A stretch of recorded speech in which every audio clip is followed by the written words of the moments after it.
What's up? What's up? What's up? What's going on? What's going on? There he is, my man. What a handsome fella. That's a good picture. That's a good picture. You're a handsome fella. I gotta be honest. I gotta be honest. You're a handsome fella. Maybe I wish I was 29 or whatever the fuck. Oh no, you're like 35, aren't you? Yeah, you're older than you look. Yeah, older than you look. David Garcia, ¿qué pasó? Listen, guys, I'm moving back into the house I grew up in, so we got to hit these super chat goals. I usually don't push them, but hey, man, we got to hit these goals. Goals aren't crazy. 10 super chats. They could be a penny each. Just hit the goal.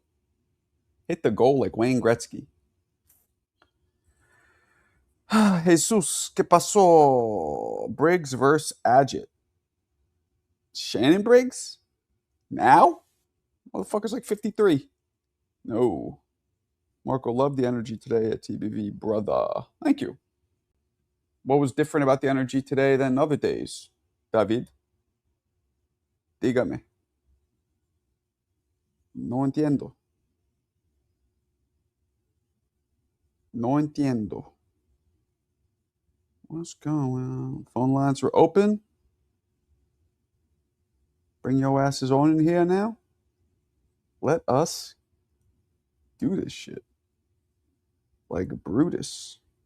Do this like Brutus. Do this like Brutus. Damn, got all these fucking emails and shit. Saw a pic of Briggs signing with Zuffa. Looked AI. Show me the pic and I will ask Shannon right now. I'll text him myself. Yeah, I say one thing and fall asleep other days. Well, I was allowed to engage today, David, because there was no real callers. There was nobody else on the panel. It was just me and him, me and Ness. So when there's just two of us and there's no callers, I can cook. I could jump in the frying pan and start bubbling. But that's what people don't understand about TBV. Oh, you're not the same as your videos. You're not. I'm on somebody else's show who loves talking, Ness, for one. There's constantly callers calling in for two. And there's like 4 to 6 people on the panel for 3. And you wonder why I don't talk a lot. Use your noodle. Force myself. I ain't gonna force myself. You force yourself. You don't force yourself on somebody else's show. You have to fit in, get in where you fit in. You don't want to ruin the flow of the show. You know what I mean? And a lot of times we're talking about shit that I'm not really that interested. Like it's certain shit that like contractual disputes, stuff that I don't really. You guys know what I'm about. Getting to it. I'm a tap in minute salute. All right, do you? Fuck the flow. Well, whatever. Truest thing Marco ever said. I'm a handsome fella. You are, man. That's a fact. That's a fact. Word. I always say that like now I know you're Puerto Rican, right? But the blood Puerto Rican is generally like half black, half white, or mostly like whatever, 25% black. So when you mix black and white, you get very good looking fucking people. You do. When you mix Asian and black, whew, Asian and white too is a good mix. We need anybody that'll soften our features, like these our big ass noses and our fucking troglodyte eyebrows. You put black and Asian in there, it softens all that up, and it creates very good looking people. Marco Pavlik in the house. That's nice, Jay. So you just jump in the fucking room with racism. Cool. Well, might as well hit you with the button. Oh, that's racist. This fucking guy. Not all bald white people look alike, Papa. What is your major malfunction? Oh man, I had this fucking sinus surgery and I'm still like I went to the doctor yesterday for he cleans it out. He pulled out some ungodly shit. Like pussy, bloody, boogery, like because the sinuses are still healing, scabbing up, and ugh. And I smell it sometimes. I smell the fucking scabbing and the blood, and it's minor, but it's gross. but it's very satisfying when I blow shit out, or like they make me use saline rinses that flushes everything out. It's very satisfying when I do that. So, boy, chill, no racism. All right, no problem, no problem. We know you're not. Oh, that's racist. Oh, that's racist. I'm saying, no, I know, I'm just playing. David, you know what? You don't be so concerned with me. Be concerned with your fucking. You know with what that you need to make sure that nobody else tries to cut off again. Be concerned with that. Giving me advice. I got some advice for you. Maybe next time, put a cast on it. Do they sell schlong armor? Armor it up. Does Trojan make titanium plated condoms? Put one of those on next time. That's what you should be concerned with. Not how much I'm talking. You crazy fucker. Kid Manila. You ever watch Pavlik versus Young Benavidez sparring? Yes, I have. Little chubby. Yeah, Benavidez was putting it on him. Of course I seen that. Was good. We game all night. Oh, background noise. I'm going to mute you, Hector. A lot of background noise. Come on now. ¿Qué pasa, mi amigo? Dope belt you got there, bro. Did you pay your sanctioning fees? Yeah, to Amazon. ¿Qué pasa? What's up, man? These are actually mini belts. Look, see how small my hands are compared to them? They look like full-size belts. They're mini belts. Way cheaper, but still look great in the background. They sure do, brother. They look like real belts, real size, but they're not. It's smarter, not harder, bro. Remember that. Always smarter, not harder. Turn out. I'm gonna mute you. I'm hearing an echo, Heck. So turn down whatever you have. Maybe you have YouTube up too high. There's nothing here, bro. I don't know. It's echoing when I'm talking. Yeah, it's still echoing when every time I talk, it's echoing. I don't know, maybe what's happening, but what's up there? Let me put him in. Carlos. I'm all right. What's up, Marco? How you doing? Not bad. Hey, why was it so difficult to get on yesterday? I had to put in my social security number and everything. I don't know what you're talking about. To get on here, I don't know. Maybe you signed out of your YouTube account and they made you sign back in or something. I'm not sure. Yeah, it was something. I don't know, man. But I got on. How you doing? I'm all right. Oh shit, yo, Low. Marco, you moving to Hell's Kitchen? I'm you coming back to the 2 weeks, man. Well, I'll be right by you. Marco, you could actually get work in my gym because you said that you might be doing some boxing training. The owner of my gym is a guy named John Snow. What's your name? Victory Boxing Gym. And it's right by Hell's Kitchen. It's on 37th between 9th and 10th. I'm down. Yeah, I'm gonna be training at different gyms. Totally, hook me up. I'm down. Yeah, you could probably get a job. Remember, you're known from social media. You're gonna bring in clientele. That's what I'm saying. He trains Rosie Perez. Be going there sometimes. You probably know him. He's a little bit older. He's older than both of us, of course. But yeah, there be some boxes there. Rosie knows me. Rosie follows me. Likes all my videos and shit. Yeah, you should try to apply for a little job there because you're already established. You can bring your clientele. Yeah, hook me up. I'm trying to jump around. Gleason's. I'm gonna do Trinity. I'm gonna do there. I might even do church, maybe. What I'm gonna do, I'm gonna talk to him. I'm gonna give him your social media. And I'm like, yo, this guy used to box. He's big on the boxing channels, and he's moving back to the city. He's trying to find some work. If you could try to get him something over here, that'd be good. Yeah, let him know. I'll bring in some people. I'm gonna kick off my Guaranteed to Punch Harder course. I'm kicking that shit off. Yo, you know what I learned? Because I got good power, mostly with my left hook. But I noticed when I shoot my right hand, I shoot it and I land and I bring it back fast. And I heard somebody say, when you throw the right hand, it's good to aim as if you're punching through the person instead of the goal to punch the bag. The goal is to think about punching 3 more inches into the bag. I got a whole. I'm like Isaac Newton. I got a whole mathematical formula for punching harder. So. But my left hook, I can knock a building down with my left hook, I think. Oh, damn. But the right hand, I got to work on the right hand more. You still living in Chelsea, right? Yeah. Yeah, so we'll be right by each other. I'm in the same boat as you. Like, I got rent control as well, you know what I mean? My shit is rent frozen. All right. Like, with me, it goes by 30% of my income. That's what I pay. That's dope. Of my income. Yeah, my shit, that's literally the apartment I grew up in. Like, literally, I grew up there. So my shit is secure. when I had moved to Jersey and everything, my mom had kept the apartment. That's the apartment she'd been most of her life. For That's most right. of her life in this country when she came to PR. And then Me too. when she had got sick, when she had got sick, I had moved back. I left my apartment in Jersey to come help take care of her along with my sister until she passed. And then during that time, I was able to do the transition to get my name on the lease as head of the household. How long did you live there until she passed?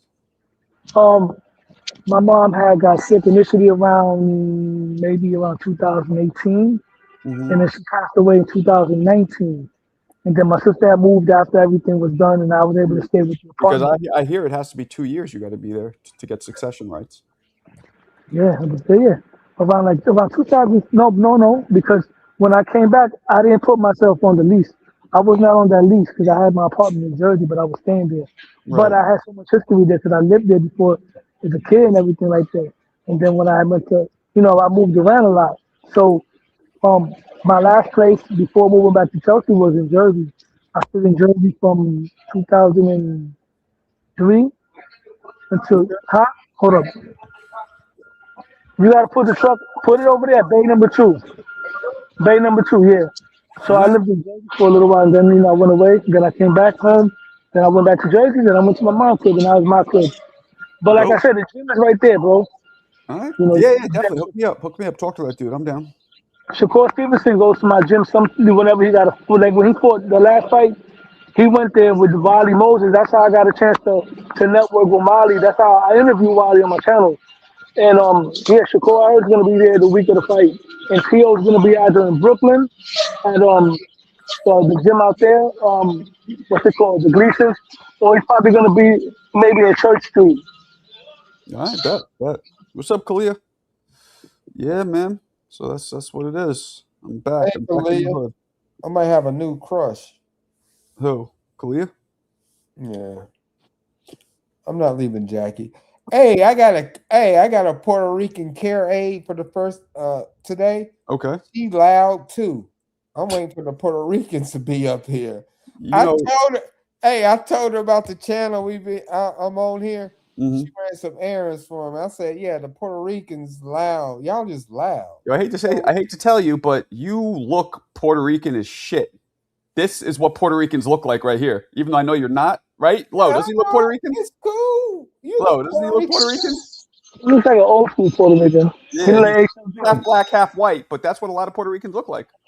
not really. He look like an HLD type Puerto Rican. Hey, we don't even know what he looks like. HLD sound like that though. He sound like he looked like Pachanga from the Nah, I Carlitos. think HLD is not dark skin. I think he's a lighter skinned Puerto Rican I person. didn't say that.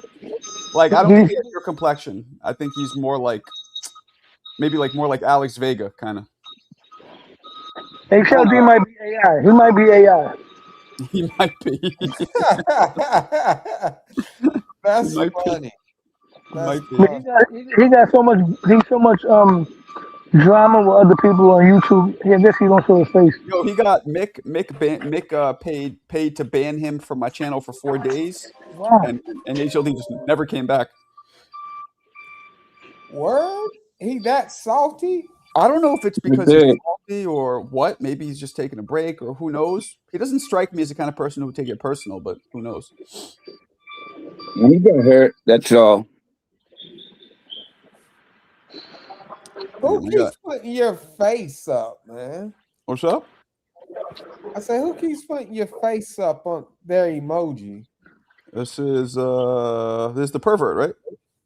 Yo, you seen how Ness called round 1 a fart head? That shit was hilarious. Ah, when was this? I didn't see that. The other day, round 1, the day after the Monday when Subriel lost, he came back to the show. And round 1 came on the show, guns blazing. He crashed out on Ness. He called Ness a liar. Told Ness, yo, you lying out of the side of your neck. And then Ness came back and crashed out on him and called him an old fart head, a old fart face. Yo, and then everybody was roasting him. Then your guy that be going at you all the time, Mike from Omaha, Uh-huh. went out. He got on and told him, what you sniffing over there, round 1? You know how he talks. Yes, sir. What you sniffing over there? Yeah. Store.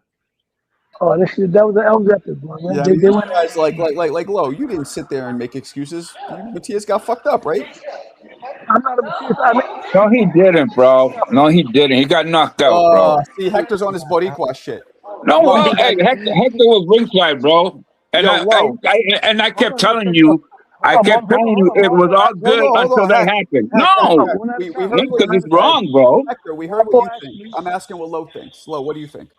Marco asked me who's that? That's HLD or what's this? What do I you thought think? like HLD. I thought Superman. I thought the fight was competitive, but it's like I always said, Superman Matias is a good, solid fighter, strong, tough, but no special effects. He's not the kind of fighter that's gonna last long with his style.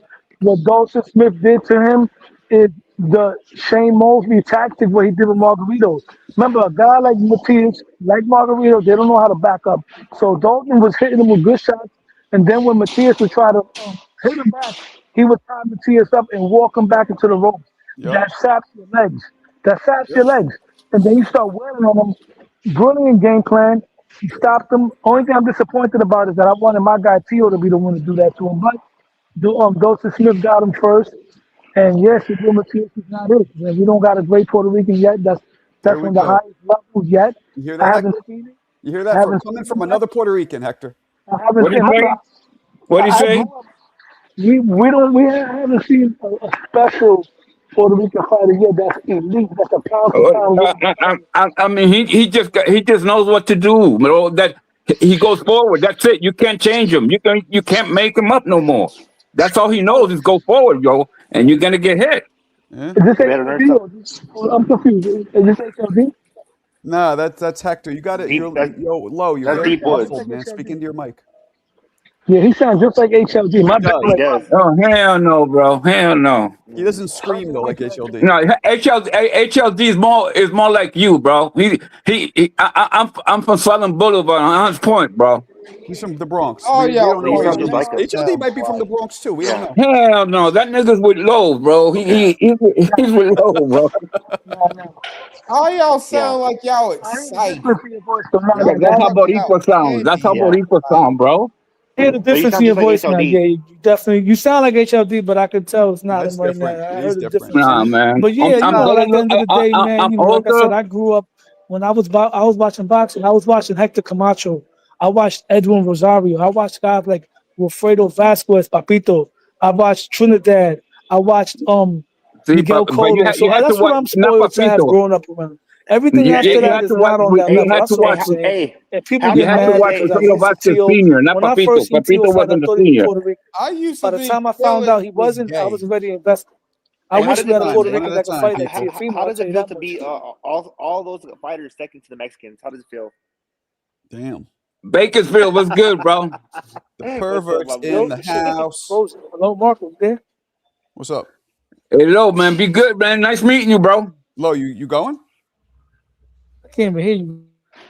Are you leaving? No? Okay. No. He Hello, you still there? Yeah, I'm Yeah, he's still here, there. but I can hear. Yeah, what's up? Yep. You know I what hear I you Yeah, said? better I'm just now. saying, man. But nice meeting you, bro. Be good, bro. Pretty good. We all Boricuas Likewise, here, bro. man. Yeah, Not we me. are. Like I said, I just hold my fighters to a certain level, man. If you're not like that, I'm not rocking with you. I got No. disappointed too many times. Yo, let me With ask you a Felix question. Verdejo, Let me ask you a what's up? question, Lo. What percentage chance do you give Tio to beat Shakur? Ooh, I give Tio 60-40 chance. that's a good one. I like that. 60-40 chance. I got a reverse because The I'm a odds are, Shakur fan. the odds are what they are, and that's okay. I want the odds to stay what they are because that's going to make the victory for us even Yes, bigger. much You know what I'm better. saying? Yeah, that's what I said. And then I What got is the confidence in my victory? guys. Let me ask you a question.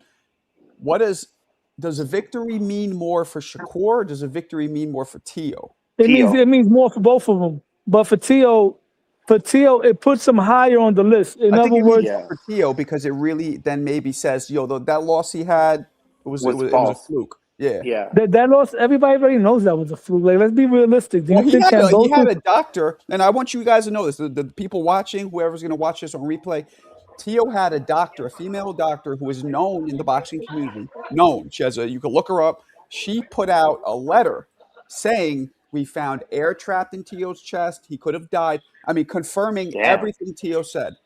So Listen, at the Yeah. end, But We'll see. so why was he fighting then? So that's not an excuse. because they That's not an excuse. they That's missed not it. an excuse. Yeah, of course it is. They He No, missed it went in that ain't. ring to fought. No, He went in that ring. listen. Listen to me. Well, Let me hey, answer the Michael, question.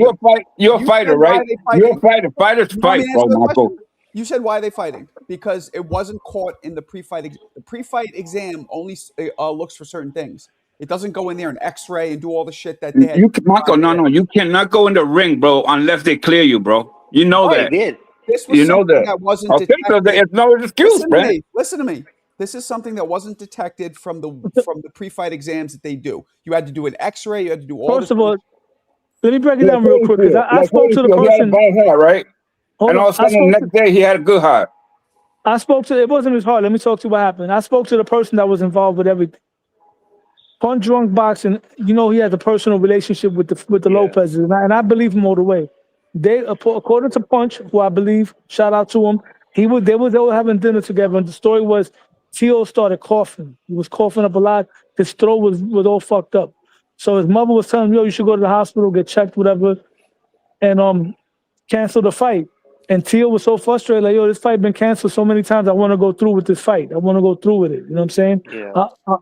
And that's what happened. He went through with the fight. I believe the doctor report and everything was afterwards, but Afterwards. that's what happened. And if you And look at that He's fight, not the only. He's not the only fighter that done that. I know fighters that done that, bro. I have Hector, no, taken I know what you fighters mean. from I know what you mean. hold on. There's also a chance that going into the fight, he was a little sick, but then taking the punches and overexerting himself Oh, yeah. made the condition worsen.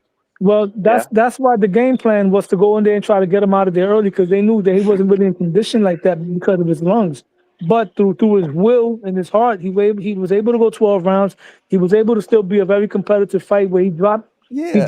Kambosos, and Well, that's pretty much what it. was But the fight? Let me ask you this. So that one I'll give him a pass for. He had a doctor's note. But what was the fight where he was like, Doctor's note. do I still have it? Which was a fight where he said, I still have it. yeah, well, that fight was a fight that, first of all, that was a replacement, right? He was initially Who supposed to was the dude fight. he fought, though? Who was the dude? It was what's the guy? Sandor Martin. Now, what's He- your response to why he looked so shitty in that fight? Well, in that fight, well, first of all, he was training for Jose Pedraza, right?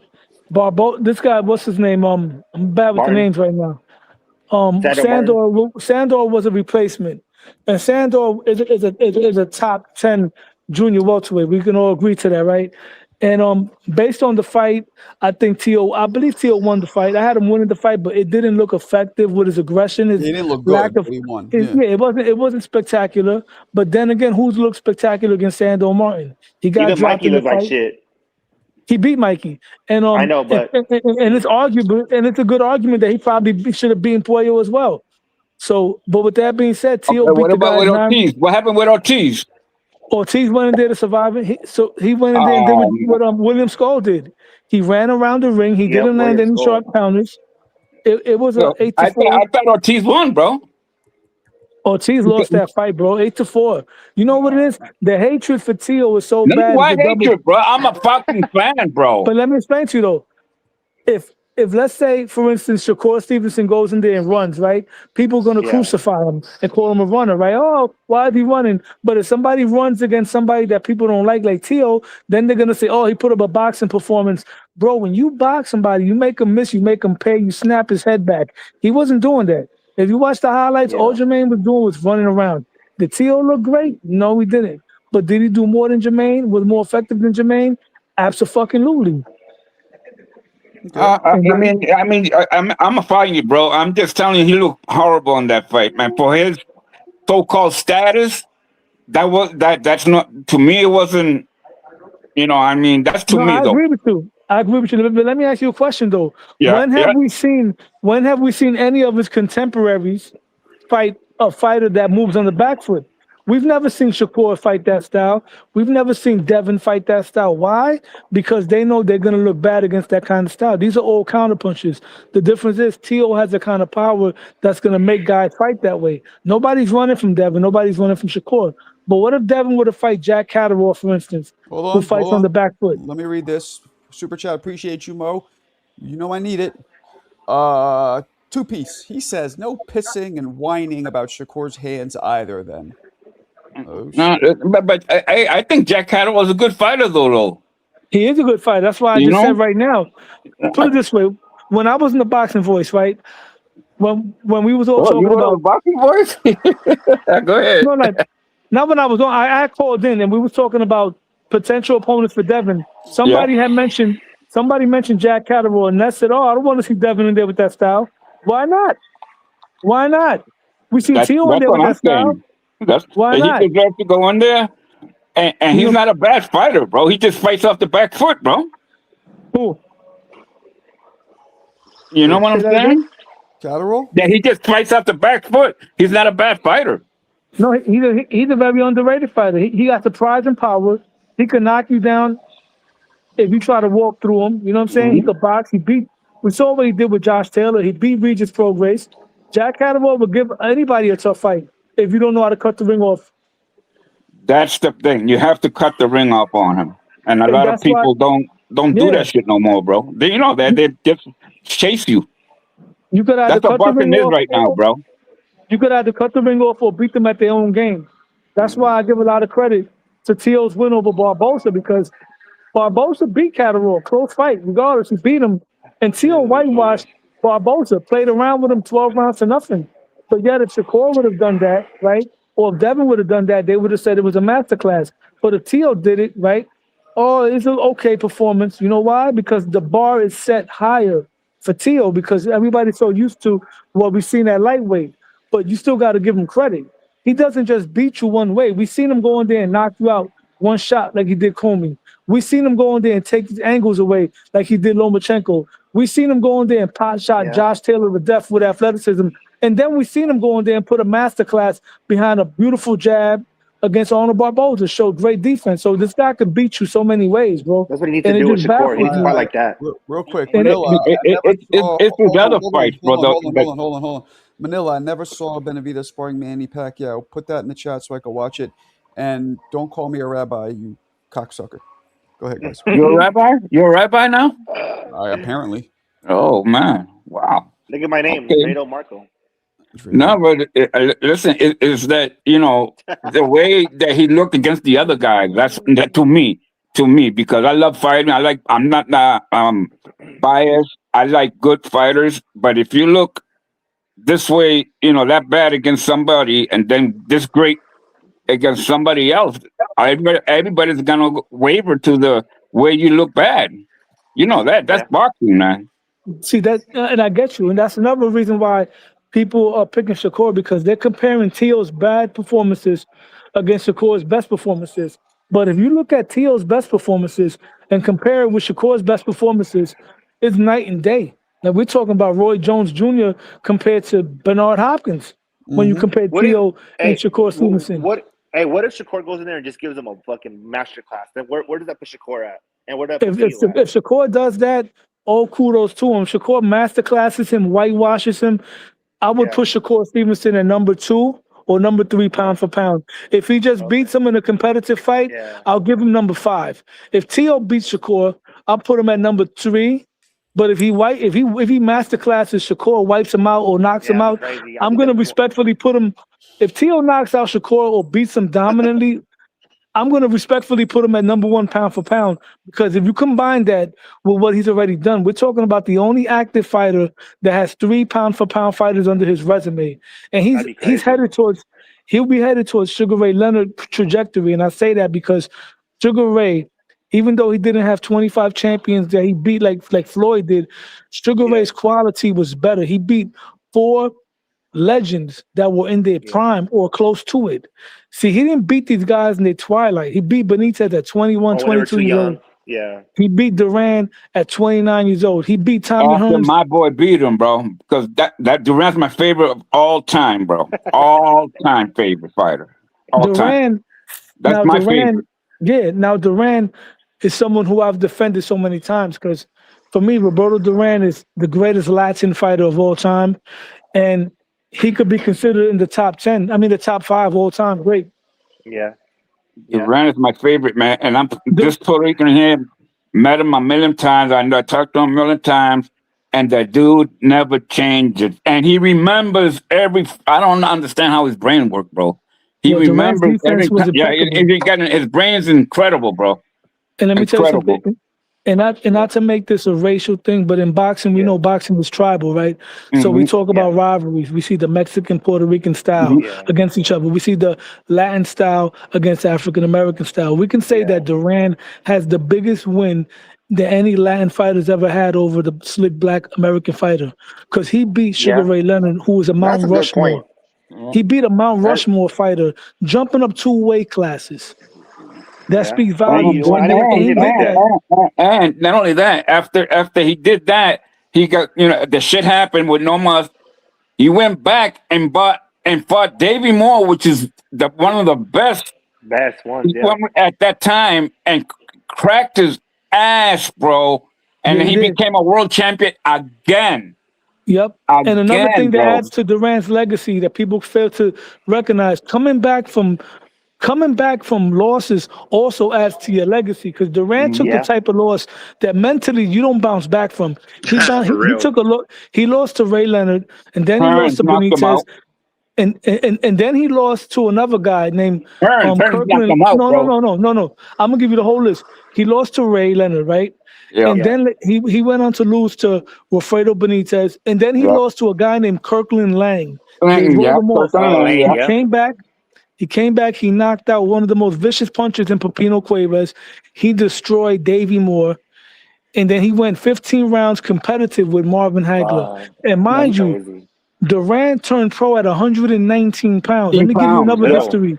Let me give you another history lesson on Durant people don't know about. When he was only 18 years old, with 16 fights at 126 pounds, he knocked out a guy named Ernesto Marcel, who went on to beat Alexis Arguello for the featherweight strap and then retire as the champion. And Durant stopped him when he was just an 18-year-old prospect. All right? Yeah, that's People don't crazy. know these things, bro. Those two guys are my favorite. Arguello and Duran and Sugar Ray Leonard. Those are my 3 best fighters, bro. Yeah, bro. Durant, this is why, it baffles me when people try to downgrade Durant. Like, people talk No, about man, you Durant can't. versus Even Chavez. if they try, they can't, bro. You know that. You can't, but Durant was man, I have a Durant was soft better spot than for Chavez. Chavez. So Durant was better than Chavez. Everything Chavez did good, Durant did better. Better. And then he got that win. He got that win over Mount Rushmore, which is something that, yeah, that's incredible. that would have been Yeah, a crazy man. fight. And all his Durant, fights, Chavez. bro, win or lose. The only one that he really crapped on was that no much shit, and it's because he was walking around New York at 200 pounds, and they only gave him like 3 months to fight to get a rematch, bro. Doing blow and shit. Yeah. Yeah, no, he went to New York. He got like 200 pounds, bro. I know he was something else, bro. That's another thing too. People say if this, if that, but if he would have, been disciplined and not been doing that, he might have been one of the top 3 greatest ever. Yes, Really? I mean, in my book, he is. He's the In my greatest book, for he's me. top 5, top 6. Yeah, Yeah, to me, exactly. man. Yeah. I don't know, man. I Man, gotta put Chavez up there, bro. That's my heart, man. I can't. Chavez, respectfully, is on the list. Like, Chavez right now, I got Chavez on the top 10. Maybe no, not top 10 Yeah. all time. No, because you got to talk about guys from the 20s to go on the top 10. For me personally, you got to be a fighter of the decade. But if we talk about from 1970 till now, Chavez is definitely on the top 10 from 1970 to now. But if we go on back to the 20s and the 30s, he's not the top 10 because, once again, for me, my criteria for top 10 in 100 years of boxing, you got to be fighter of the decade to make the list.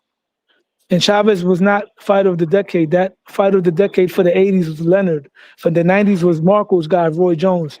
So only fighter of the decade for me goes on the all-time list. But once again, from 70 till now, yeah, Chavez is on the list. Absolutely. Yeah, top for 10. sure. Because he was. And then he had a whole country behind him, so it was different. You know what I mean? Stop it. Canelo's knocking on that door. I just don't put Canelo anywhere yet because, like Marco says, and I agree with him 1,000%. I don't put active fighters on the list, but based on Canelo's trajectory, based on what he's done, the only Mexican fighter to dominate divisions that he dominated in, plus the accolades and the resume, Canelo's probably going to retire as the greatest Mexican of all time. But that's also a debate because Chavez was more dominant than Canelo in his wins. Yeah. And then Canelo, I think Canelo is like it's a nowadays it's a brand, right? Chavez was a brand, but Canelo is a brand now. And so I think people put all that together, like, the prize money and, all this other shit. You know what I mean? And so I don't know. Also, Canelo's longevity. Crawford was the best of this era, though. So far, I don't think Canelo could no, fuck I with agree. No, I Chavez. agree with the gentleman. I don't think Canelo could fuck with Chavez. You can't Crawford's go the best 80. of this What was era. he? 87-0. 87-0. That's Nine. the thing, though. Yeah. And So look. Granted, he should have lost to Meldrick and to Purnell, but still. But he No, not won, Meldrick. though. He knocked Meldrick out. I don't want to hear that shit. He Yeah. knocked him out. Yeah, Broken he in did pieces. not. knocked say two. Meldrick out. 2 Richard seconds, Steele. 1 second, it don't Richard matter, bro. Steele I don't give a knocked fuck. Meldrick out. He wasn't able to respond. He was done. What He do was you dead. wasn't, mean? bro. He was up. He looked over at the fucking ring apron because Duva jumped. No, I think he Come looked on, over Lo. like Look, days you know now, the bro. Low. Don't be biased. You know the difference between somebody who's dazed and woozy and somebody who looks over at something. Come on. Bro, he No, was he was dazed and woozy, bro. he Come was on. drunk. He was drunk like he had a whole bottle of Long Island iced tea, Yeah, man. you're wilding out. And he's from Philly, You guys and I are on don't care. Hispanic fucking shit right now. Come on. Now I'm gonna tell you right now, to the gentleman that said Terrence Crawford. So far, Terrence Crawford is in the lead to become the fighter of the decade. So far, this decade's not over yet, but 2020s so far, Bud Crawford is as of right now the fighter of this decade. I mean, yeah. Why? How Because can he you beat Spence and he Crawford? beat Canelo. How can you argue? No. It goes more than that. It goes more. It's Who's not the about fighter? the Wait. Turn your mic down. Who's the fighter of the teens? Who's the fighter of the teens? The tens. Oh, I got the whole Oscar De list. La Hoya. Hold on. No. Let me read this super chat The first. Let me read the the fighter of the super chat. Hold on, 2010s is Floyd Mo. Mayweather. Hold on. Mo, another 2-piece. Appreciate you, Mo. Oh, we're 8 away from the goal. Come on, people. Ramp it up. Mo says Lara was Canelo's Rosario, and he arguably lost. Canelo Laura was what? That don't make sense. But to answer your question, the fighter of the 2010s, the list is Floyd Mayweather 2010s. 2000s is Manny Pacquiao. The 90s they have Roy Jones. The 80s they got Leonard. The 70s they got Duran. The 60s they got Ali. Hold on a second. Ali was way bigger than Duran. I'm telling you a list, bro. I'm showing you a list. I'm telling you a list. Ali is 60s and 70s. Who listed Matter of that? fact, No, it's not. The No, Ring magazine. Marco. Ali only got big at 60s. Marco. Ring magazine. Marco on the list. Every Marco decade, on the list. They decide who's the fighter of the decade. On the actual And based list, on I got the skill list. and domunnance. Yeah, based on skill and dominance, Marco. Not on who was Everything. more popular. Muhammad Ali, Based on Marco. skill or Muhammad Ali. dominance. I'm going to talk about Muhammad Ali took multiple losses in the 70s, and this is not me saying it. This is the actual list. You're right. Roberto Duran's dominance throughout the 70s was unmatched. And Sugar Ray Robinson, they had Robinson for the 40s and 50s, and I believe the next one they had what's the guy's name that he won 3 divisions at one time? Henry Armstrong. Henry Armstrong. Hold on. You can argue Joe Louis was more dominant than Sugar Robinson, but whatever. Yeah. I don't go back that far. I can't tell you that. But Marco, you know what's funny? You mentioned that because there's multiple lists. There is a list that has Joe Louis as fighter of the decade in one of those lists. But the one that I have that. Lo, I don't know if you're aware of this. Do you know what the distinction Joe Louis holds? Do you know? Most title defenses at heavyweight. Not only that, but the longest reigning heavyweight champion. He was champion What the for fuck? almost Stop 12 it. Yeah, 12 years. 12 years. And that was the same time Sugar Ray Robinson was fighting. So Louis should be above Sugar Ray, at least, in that period. But let me say this. Marco. Let me say this to you. You also got to remember that when Muhammad Ali was at his peak, when he was his most popular, he was also the most hated fighter in America. Yep.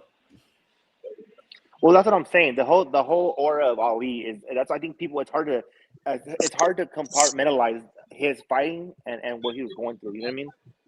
Yo, Marco, if you check your DM, maybe that's something you can put on your screen so everybody can talk about that. I'll send you something right now to your Instagram. Put that up on the screen right now. Let me look. I don't know what the fuck you. I'll send you the list that I saw. Yeah, people hated Ali. Like people hated Floyd Mayweather. The people hated Ali. They want to see him lose. That's why they came to see him. They want to see him get beat. They hated him. I would say people hated Ali even different. more. Yeah, and Ali was like political, bro. It was bigger. Yeah, that's even worse.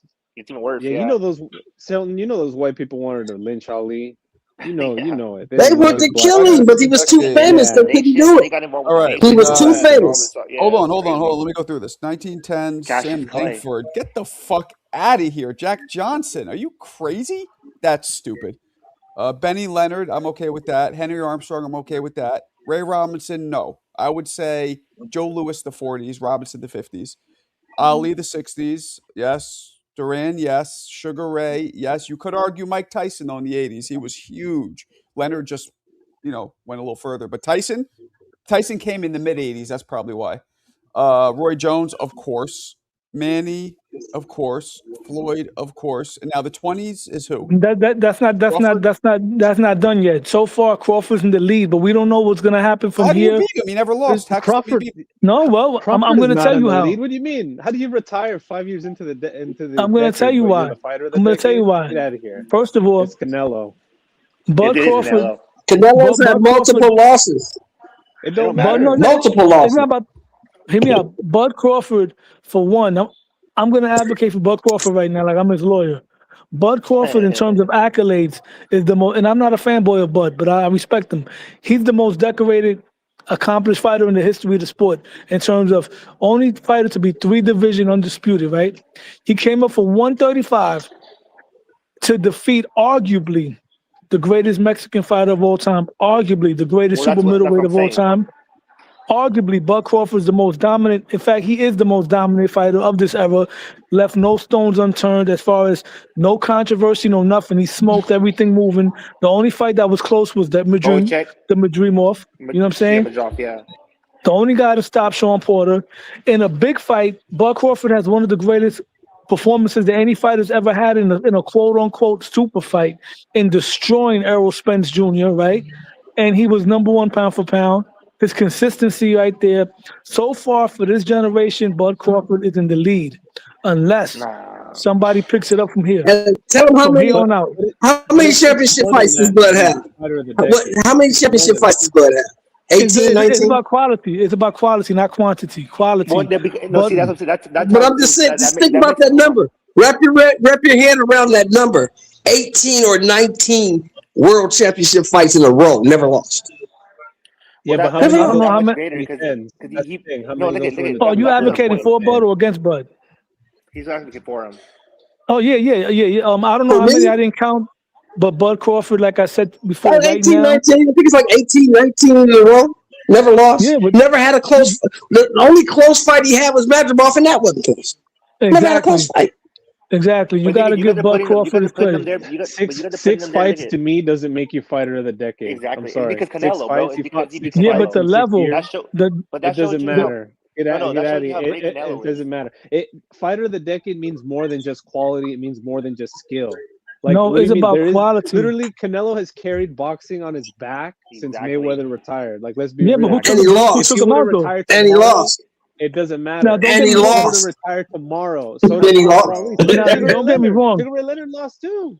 What do So you the mean? person that said, hold on, He real was the quick. fighter of the decade. So the Canelo person that said Alvarez Canelo, is not hold Sugar on. Ray Leonard, and he is not Muhammad Ali. So let's get Hold on, that correct.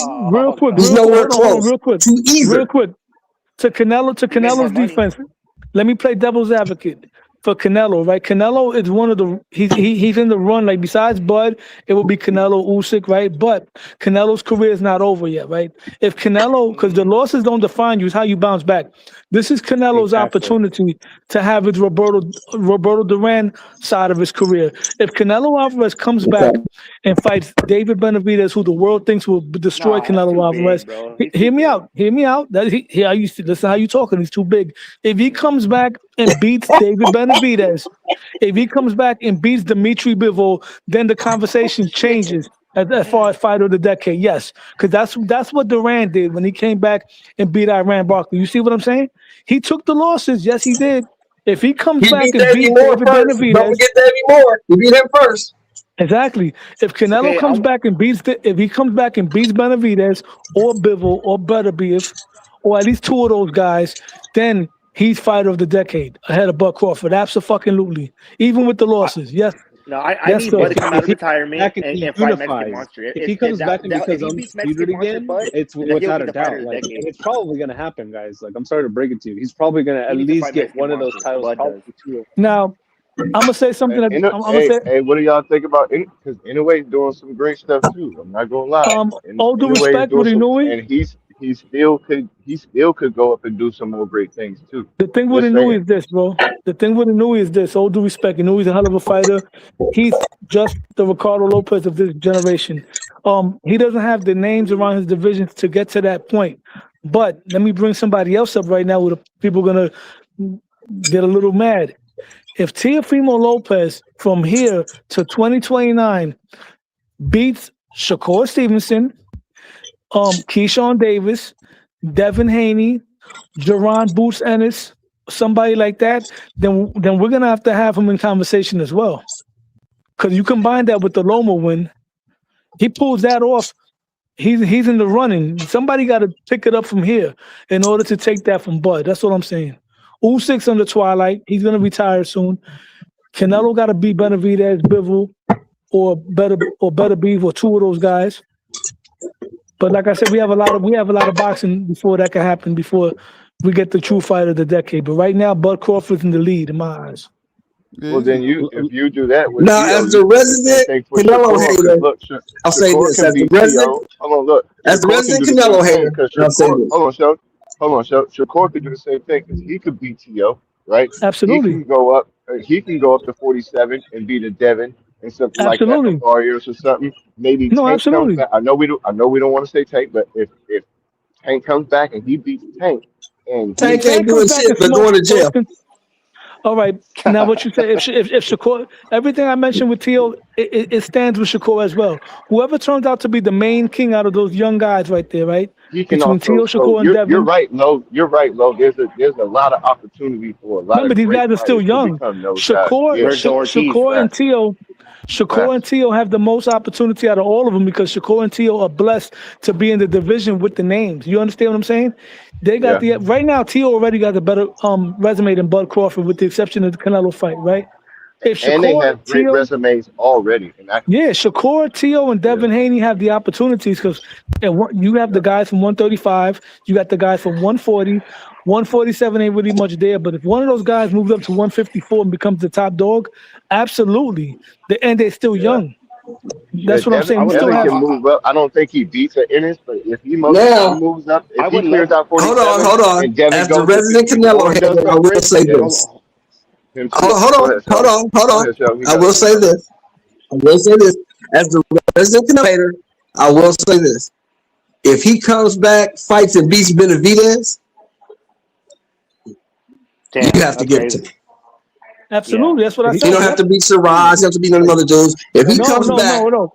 He got to He's do not great and shit. fights He got to do great Benavidez and shit. beats him, That fight's not He got to happening. do you have to great give it shit. to him. You have to.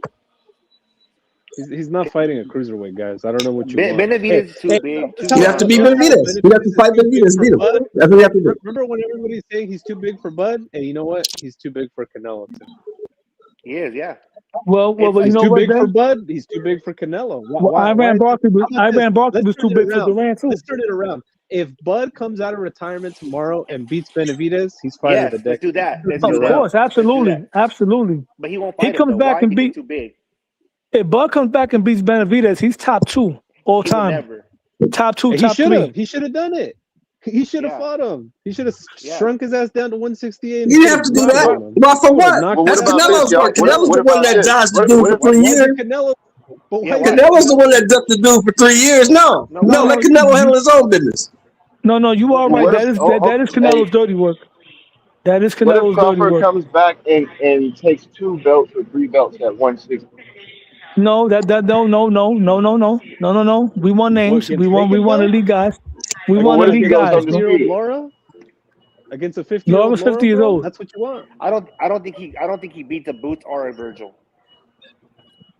I think he destroys Virgil. No, you I crazy. do- I You guys we are talking about? Virgil only.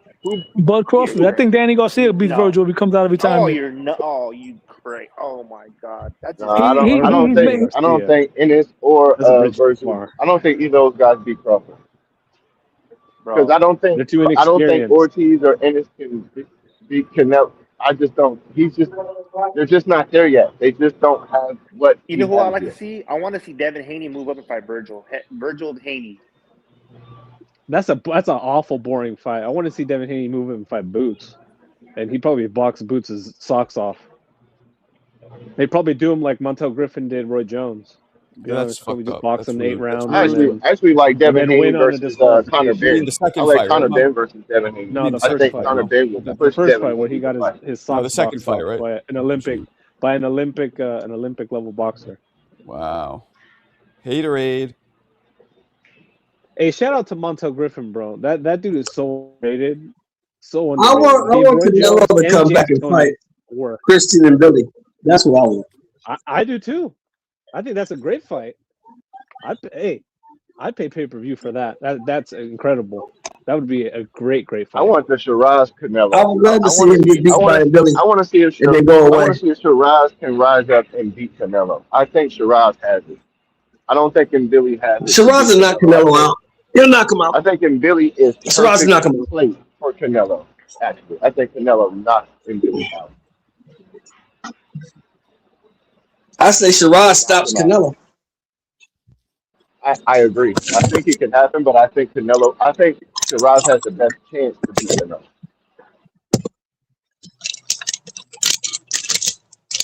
Yeah, I don't see it, guys. I don't see what this big Shiraz is just a hype job, bro. He beats up Berlanga, and he's supposed to be somebody. This makes no sense to me. But you guys say Berlanga's trash, but then he loses to Shiraz, so now Shiraz is somebody. Here's my problem with your statement. Canelo couldn't stop him. Oh, shucky ducky now. Dude, Canelo fucking dropped his ass, beat him up, bro. Stop it, bro. He can't. Yeah, I could look. Couldn't To be stop honest, he carried him. He carried him for 12 Shiraz rounds. stopped him in Carry him, 5. bro. Shiraz stopped him in 5. Canelo couldn't do that. But it's about style, Shelton. It's about style. When you just rush in like Peter McNeil Bro, and knock cut the it fuck out, then it's easy to get knocked out. Bro, He didn't do that Bro, against cut it Canelo. No, All he Ortega fought did was Canelo get like he dropped, wanted bro. an auto. Hey, Canelo was great. Canelo was great for his time. Canelo's time has passed. Well, It's over. It definitely has not passed. I don't think passed though. It's getting It on the hasn't. upside. Come on. He's gonna get a title Then again. why you turned down the fight with Iglesias then? Iglesias only got 13 fights. Surely you can beat him, right? Oh, I think he beat him. Yeah, I know. I love that. I think Canelo, any of those top one competitors right now, I think he could fight them, beat them, and get another vacant title. Isn't it sad that everybody chases Canelo no matter what? Everybody wants to fight Canelo. Canelo, please, daddy, fight me, please, please, please. Sad. Well, I mean, nobody wants to fight Canelo because that fight was ordered, bro. That fight was ordered by the IBF. Nobody asked to fight Canelo. That fight was ordered. Wants to fight him. You want a payday? I know. You want to make money, Papa. Yep. Just like fucking you're a now, I will give him that. Canelo is the money guy. I will give him that. He is the money dude. You want to get paid? Fight that dude. That's what I'm saying. Even like what's his name? Remember what's his name? What's that dude? You're a horrible fighter. What's his name? Boo Boo. Boo Boo, yeah. You're a horrible fighter. You fight nobody. Body. Hey man, get the fuck out of here, man. I fuck you up right now. You don't get the fuck out of here, man. Yeah. True fact. You want payday? It's true. Hey, English Canelo was a menace, bro. That's why he beat I'll never forget that. I know it pissed you off. I know it pissed him off when he said it. And so he said, "You don't fight nobody." He said, "Okay, so when I beat you, you gonna be a nobody too?" Exactly. Hey, can I ask y'all a question? Can I ask y'all a quick question? What do y'all think? What do y'all think Canelo's best performance is, and what do y'all think his prime was? Like his prime. His best performance was, and what was his best performance? Triple G, the second fight, and Kovalev. Triple G second fight. The Triple G second fight. Yes. Triple G second fight. That was it. No, I'll say Austin Trout. He was dropping people though. Now Austin Trout. Fucking, legs all bent backwards. Yeah. He ain't dropped Triple G. He beat a lot of people, bro. He won nicely. He's a great, bro. I mean, arguably, is there better people than people think? Yeah, of course. But he's up there though. And he's a to me, what makes someone fighter of the decade is you realize how you instantly knew what Serrato was talking about when you said, like, he's literally a meme, bro. Like Canelo is literally a meme. Everybody knows. He he's like buried into the lexicon of boxing now. You Yeah. can't say that for Bud. Like, No. you know what I mean? What memes do people know of Bud? Nobody knows who Bud is. I gotta He stop retired. arguing with you guys because I keep forgetting you guys are young. No, but Shelton, if I walk to like 20 You people guys are now, young. I right? keep But forgetting how young you Shelton, guys are. if So I I- gotta if I- stop It's Shelton, true. going back and The forth same with how you in the guys. 1980s, everybody knew who Sugar Ray Leonard was. Yeah, Everybody knows who of course. Canelo is, bro. Like, Ali. nobody knows who Bud is. And look, he's probably the better fighter. He's the better fighter. But that's not what makes you fighter of the decade. You get what I'm saying? Yeah. That's what I think. Like, I don't know how you. Oh, I retire understand what in you're the saying middle of the completely. I'm just saying you guys judge greatness differently than I do. No, I feel you. Well, fighter But if here's you the go- thing. Fighter of the decade isn't about greatness. It's about like the impact everything, the on whole the sport. package. Yeah. Yeah. Now, if Canelo So you're was saying that terrible it's a fighter- popularity contest, is what you're No, telling it's me. everything. That's what you're telling me. It's a popularity contest. But listen. It's if Canelo was a terrible fighter, then I kind of get what you're saying. But he's still a really good fighter. One of the Like, what do you greats. mean? He's an all-time great. Yeah. Yeah, He but might that have- But doesn't nobody make said him he was that- terrible. Don't mean he's- Right. I know, but that's what I'm saying. Like, so to say We're not it's just a talking about popularity if you contest. know who he is. We're talking about what he's done in the ring. We're not talking about the best known fighter of the decade. I We're know, talking but about I'm saying the it's fighter of the totality. decade. It's And the all fighter of of the it. decade is All what you of do in the ring, bro. No, it is not. No, it is not. It's definitely not. Are you serious? What do you It's mean? Wait, definitely It what are is. we saying here? Yes, it Fighter of is. the decade is no. It's Because not. Let me ask. listen to what it's Hold on. called. Let's It's everybody called be quiet. Definitely not. fighter of the decade. No, Fighter. Hold on. That's fight. No. Oh, listen. Hold on. Fighting, bro. Let's ask But Marco. it's not. It's Marco And he here has for him. the Hold on. Let's ask accolades Marco. to- Marco, he has the accolades what to does back it up. fighter of the decade mean? Hold on. Marco, what does fighter of the decade mean? What does it mean? Well, my friend, it's subjective. It is. Okay. I think Now, so, to me, we're talking in the ring only. Yeah. I'm always like that. But let's say Mo says, "Nah, I think his impact on the world matters." I can't argue that. That's his opinion. For me, this is a boxing channel. We talk about boxing. We don't talk about how he plays cards or how he buys cars. But it always does, though. But we're Everyone not does, talking though. about that, Marco. I'm not Yeah. talking about how Canelo buys I didn't cards. say I'm you talking are. about I'm his just using you impact as an on the example. sport. You're just I know, but fictional that's what I'm example. He's saying. giving an That's a bad example. Hold on, fellas. Hold on. Let him That's a speak. Go bad ahead, Marco. So no, that's it. That's mine. Mine is in the ring. But if and I think it should stick to in the ring. I don't think it should be outside the Well, ring. okay, even in the ring, he Okay, was great. so I mean, my what- point what- stands. How is a fighter who retires in the middle of the decade Exactly. and not fighting, and he only fights 5 times in the decade? How does that make you fighter of the decade? Facts. That's what I'm saying. Canelo fought 4 Because times he in beat everybody 2021. you put up for everybody you would put up for fighting of the decade It before him. doesn't He beat matter. him. That's how. It doesn't matter. But before Canelo the fought 4 decade, times that in doesn't make you fighter of the 2021. Why decade. doesn't it matter? Hey, so did Hagler. But Why doesn't it matter? In my opinion, he was When the we better fought fighter head than to Leonard. head, I beat you. Crawford beat the It person doesn't that matter. you But when is the they fighter of the fought head to decade. head, That doesn't Crawford make Sugar you and the Ray fighter of the came from decade. lighter But that doesn't- weight and beat the guy that you're you're right. thinking Hey, is the guy. check this out, Yeah, Frank Faith. You're I right. think, Duran beat doesn't the guy know who who's was the better fighter of the fighter. decade. Does that mean he was the fighter of the decade in the 1980s? No, that doesn't. Exactly. okay, no problem, man. Thank you. I mean, it's true. hmm What happened? Let's say Durant did what? This is I said Durant did what? If Leonard was the 1980s What'd you fighter say? of the decade and he lost to Yeah, Duran, yeah, does that mean Duran. Duran was the fighter of the decade? great. Because he lost to Duran in the 80s. I don't know. No, because he came back and made Durant quit. Did Durant quit Nate Brown? Well, there you go. Okay, so if Canelo Did Durant quit Hey. Nate Brown? and he still collects titles and he still does great things in the sport, I don't understand how November. that doesn't make him fighter of the decade. If he literally fights through the It's whole not going to change because it's just like this. Okay, let me explain it like this. People But, could argue that Manny Pacquiao was a better fighter than Floyd Mayweather, right? You can argue that. That's an argument that's been had. I believe it. No, so But when they fought head to head, Manny Pacquiao got beat. evening. I'll do you one better, Shelton. In the 2000s, in the aughts, I think Mayweather was the better fighter, but Pacquiao was the I fighter of the think so. decade. I think Pretty Boy was a much better fighter than Yeah. Manny at that era. No, it's But the not. difference is Manny had these great like Accolades. memorable, amazing cards, Yeah. and he carried the sport. He got a He job. progressed the sport. Right. And then You're absolutely correct. But when they fought head to head, then Mayweather Manny got beat. I think it's a double-edged sword. I think. But when they fought head to head, Manny got beat. I know you're right, but that doesn't make Floyd wasn't fighter of the decade because he beat Manny Pacquiao. It's because of everything he did in the sport. Not just that, including that, but everything else around it. Listen, you get what I'm saying? Like, why is it? Let's do it this way. Why is it that Mayweather is the fighter of the decade in the teens, but not Bud? When I thought he did his best work in the teens. Like you said, he defended the title like 18 times. Knocked all those dudes out. He fought more often then than he did now. And the peace but why is Mayweather? Why is Mayweather the fighter of the decade? Because of everything else he did, not just guard your heart and your minds through Christ Jesus. Yeah, that's my mantra. That's what I live by.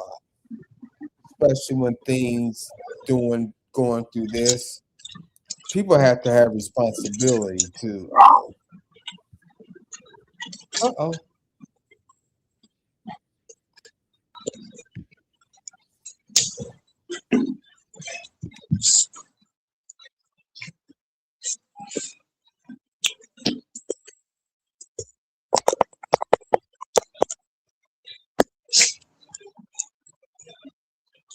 Hello?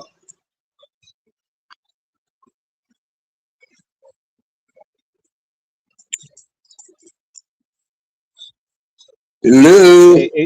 Yeah, just to respond to somebody in the chat, Avanesian is not a great fighter. That's not someone on your resume you should be bragging about.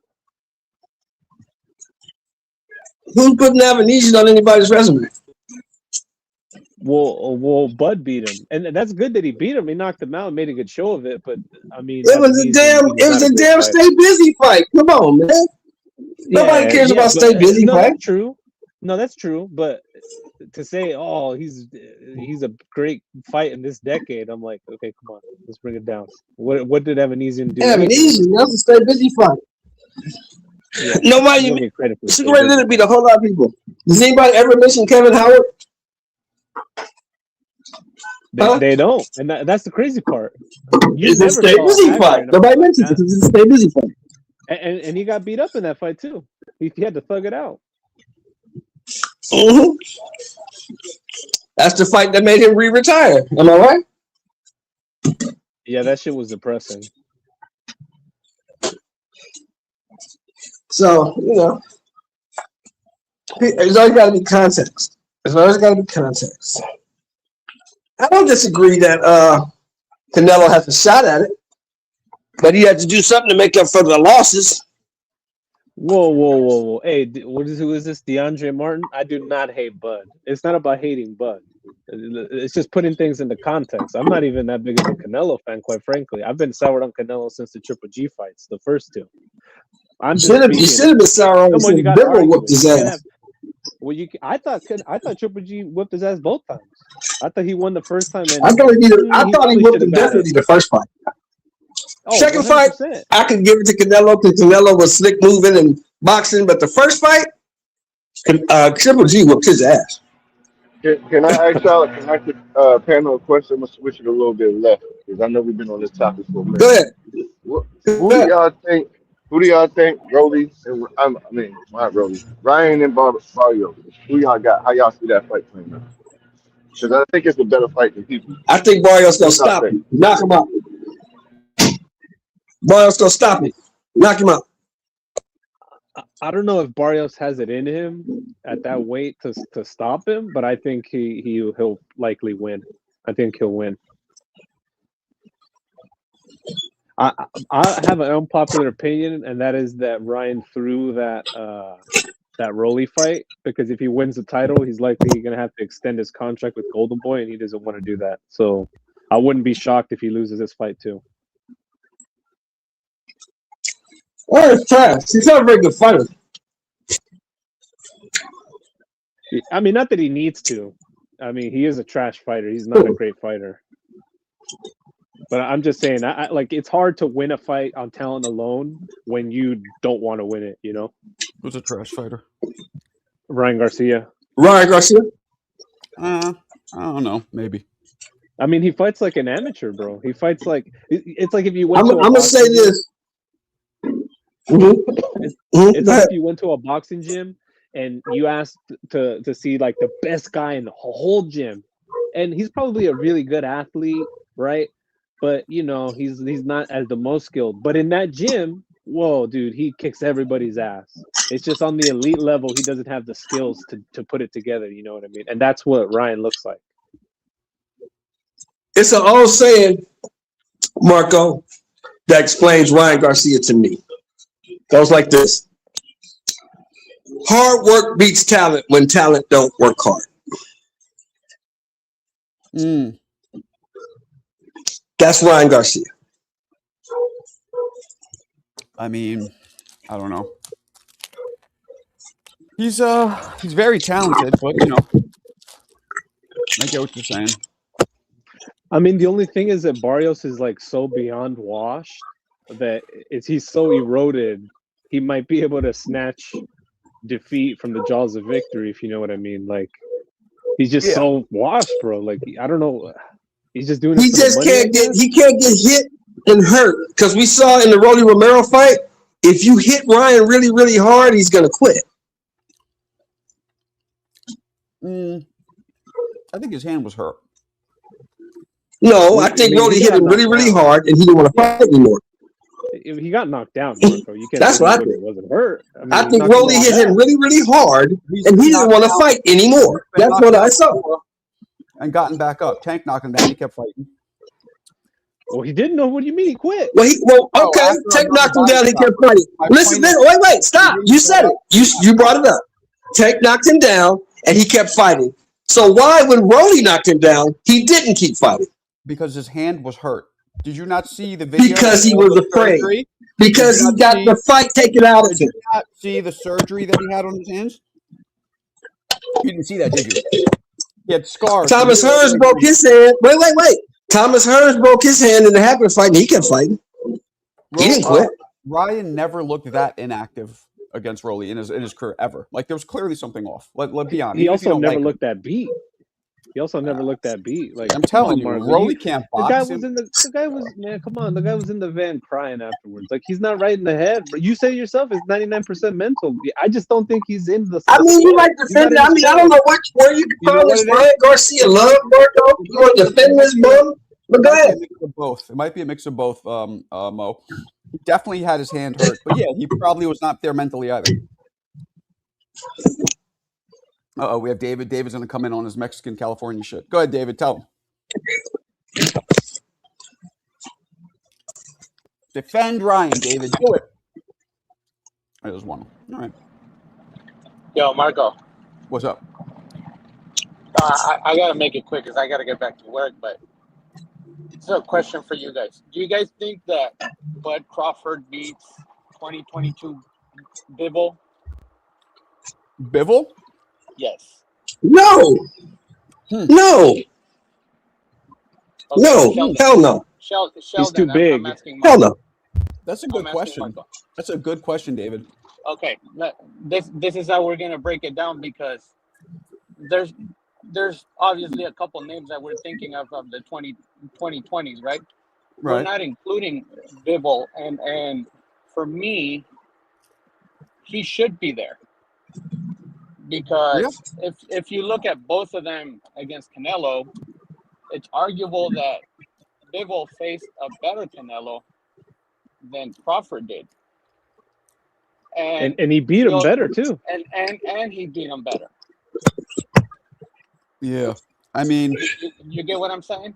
And now you start to break down who Canelo fought in the 2020s, and you think of what Crawford fought. Crawford fought only one person that was in their prime, and that was Madrimov. And that fight to me was a 7-5 Bud Crawford. It was competitive. Would you think that Madrimov is better than a prime Caleb Plant?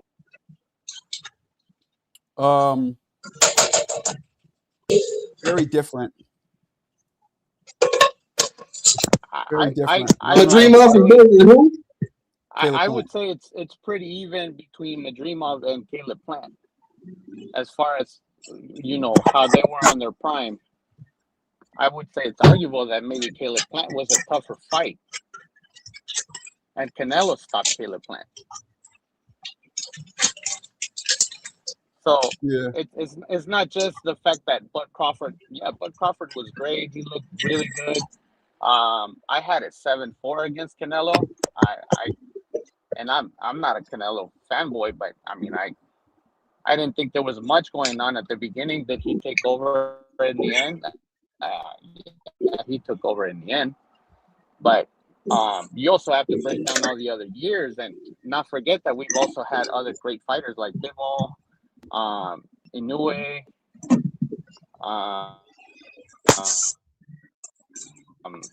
who else could we think of? These years left for like Senate, maybe a Virgil, maybe a Shakur. So I say it's too early to tell and to just crown Crawford without also breaking down all the other factors. Yeah. But I'll leave you guys to think about that and see, what you guys think. I got to get back to work. Thanks for calling in, man. Haven't heard you in a while. All right, bro. Yeah. I'll try to make it more often, guys. Yeah, definitely, man. Come in. We need the perspective. All right. All right, gotcha. Yeah, that's a good one. Bivol versus Crawford, because clearly Bivol has the advantage, the height and the weight, but Crawford's so good that Crawford's skill maybe. I don't think there's no version of Crawford that beats Bivol at 75. You're right. He's too small. Bivol ain't coming down. Yeah, I don't think Bivol will come down in 60. Well, even if Bivol came to 68, I don't think Crawford could beat him. I don't think Crawford could beat him. Bivol said he'd fight Canelo at 68, so it's doable. Yeah, but he's bigger. He's so much bigger than Canelo. Yeah, he'll beat Bud. Bud can't beat Bud. Yeah, he didn't do it. Yeah. So. No, because Canelo didn't want to. Let's keep that clean. Well, it doesn't matter. It didn't happen. Because Canelo didn't want it. The theory here is this. But it didn't happen. So you can't say he can make 68 if it didn't happen. Bivol would use his size and would use his range and use his volume punching to try and, stay busy and be all over Crawford. Now, is Crawford fast enough and strong enough to hit Bivol with some stuff that'll make Bivol think twice? That's the question. No. Do y'all remember? I love Bud. I think Bud is the man, but Bud is not beating no goddamn Bivol. I don't care what nobody says. Bud is not beating Bivol. Okay, look, Crawford beat Canelo. Canelo went up against Bivol. Crawford beat Canelo. And if y'all remember the Crawford-Canelo fight, Crawford hurt Canelo. But he decided to stay with the game plan. But if you remember, he hit him a couple times. What fight did you watch? Crawford hurt Canelo. Okay, look, he hit him to where he respected him, and Crawford wasn't even putting everything on it. He said it himself. He could have amped it up and went more. All I'm saying is, if Canelo did what he did with Bivol and Crawford beat Canelo, why can't Crawford do something great against Bivol? Because he's too little. Yeah, how's he too little? He went against Canelo, and he's big. He was Canelo was too little. That's why Bivol beat Canelo, because Canelo was too goddamn little. That's why he beat him. But too fucking small. Crawford is not beating Bivol. I don't care what you say. He's not beating Bivol. And some potatoes and yeah, that's a terrible style matchup for Bud. I don't know. He's not beating that guy. Yeah. I mean, honestly, styles alone, based on the style alone. I mean, he fought competitors. We're not beating that guy. Madrimov is tiny. Yeah, Madrimov is small. Now, we're not going to beat Bud to lose you around this motherfucker. Do y'all think Benavidez beat Bivol and Benavidez? No. I don't know that. I don't know. Of them. I don't know. I have no idea. That's fights I got to see. I got to see that. You got to show me to beat Bivol because ain't nobody beat him yet. Yeah, I think it's more likely that Beterbiev goes up and fights David at cruiserweight than anything else. That's a fight I would want to see. Hey, don't get too fast, bro. We got to see how we got to see how Benavidez does against Zerto. Ain't no guarantee he gonna beat Zerto.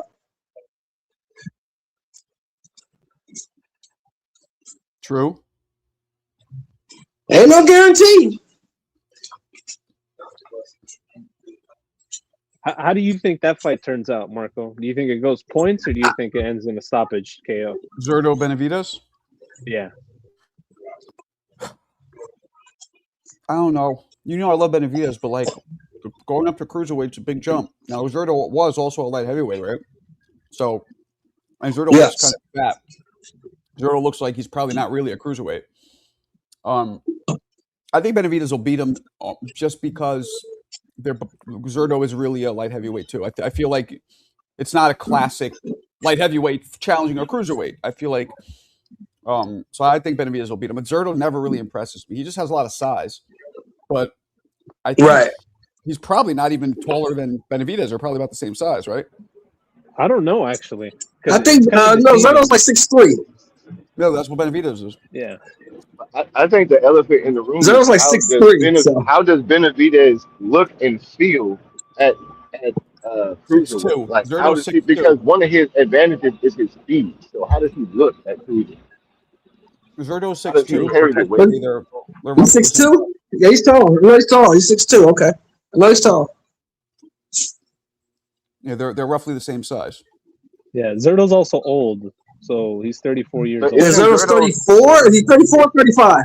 Is he 34 or 35? Isn't Zurdo's frame bigger? Doesn't Zurdo have like a bigger frame than Benavidez? I thought Benavidez was kind of just more long, like length. Or am I wrong? Yeah, he looks a little wider, but I don't know how much it's. Like I said, it's hard to tell, like, because of the reference. Marco, is he 34 or 35? I don't know. I think Zurdo's 34, if I'm not mistaken. 34 or 35. Yeah, he's old. 35 in June. Yeah, what's Zurdo's best? What is Zurdo's best win? Great question. His best win? Yeah, his last win? What is his best one? Bill Smith? What is his record? Oh, the guy he just beat. The dude he just beat for cruiserweight. Who's that dude? Callum some shit? The dude from England. The dude from Ireland. Who's the guy he just beat? Chris Billam-Smith. Chris Billam-Smith. That guy. That's his best win. Yeah, that's probably his best win at cruiserweight.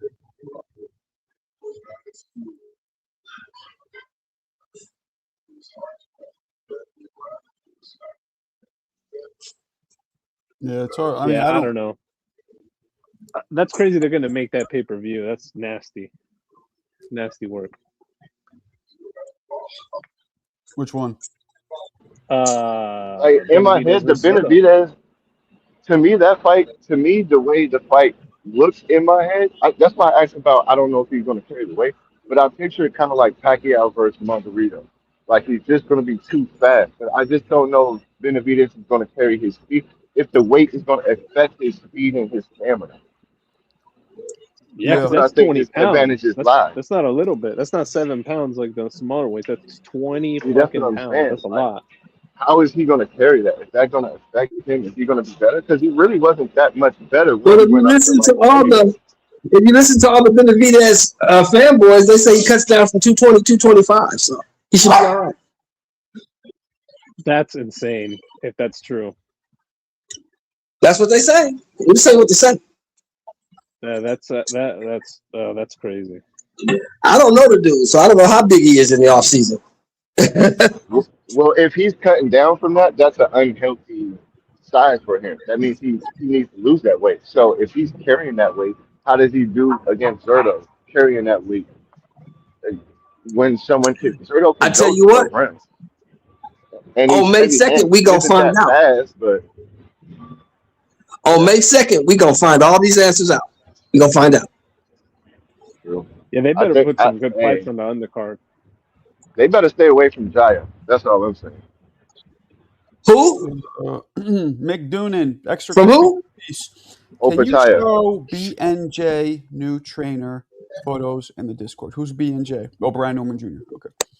Is this a joke? Oh, this is a joke. Okay. I'll show it, Mick, but I don't know who the fuck that is. Maybe who's the new trainer? Fun Truck. Jump in, Papa. Where you been, big dog? Yeah, I don't know who his new trainer is. I would have loved if it was like. He didn't name one. He didn't name a trainer. Who is that guy? Who's that? The black guy? Is he somebody known, or is this some random? I have no idea. Well, obviously that's AI generated. Maybe they. Well, bro, you Kind of should looks know like that. Buddy No, McGirt. that's not Buddy McGirt. What kind of looks like him though? It's like You an know who AI. that What dude AI is. would say Buddy McGirt is? Mick, who the fuck is that? Nobody knows that dude is Mick Doonan. He said that's Brim. Who's Brim? Who's Oh Brim? yeah. Brim on the. You talking about our guy Brim Brim? from the Boxing Boys? It does Oh look my like God! Get him. the Brim isn't that fat. He might be. He lives up there where you live in Delaware somewhere. He might be fat like that. I don't live in Delaware, you goofball.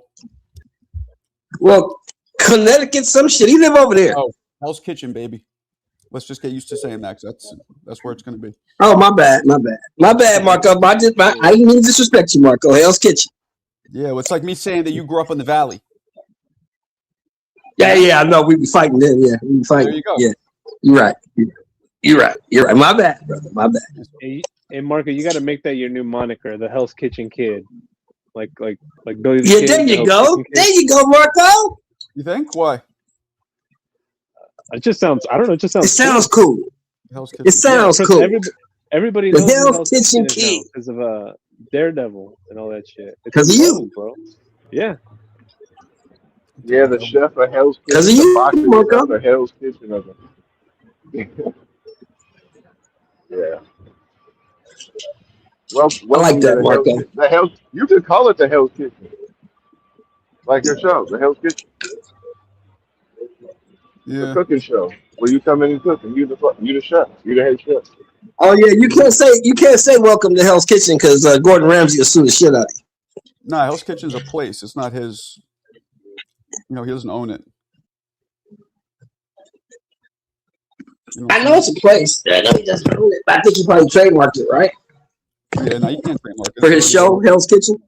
They tried to His change show it- is called Hell's Kitchen. No. they tried to change my neighborhood to Clinton, because there was a prominent a politician named DeWitt Clinton. I don't know what he did in New York, but Mhm. like crack park I grew up with, it's called Clinton Park. So they tried to change to Clinton in the early 2000s to get people to try and move in because they were trying to clean it up.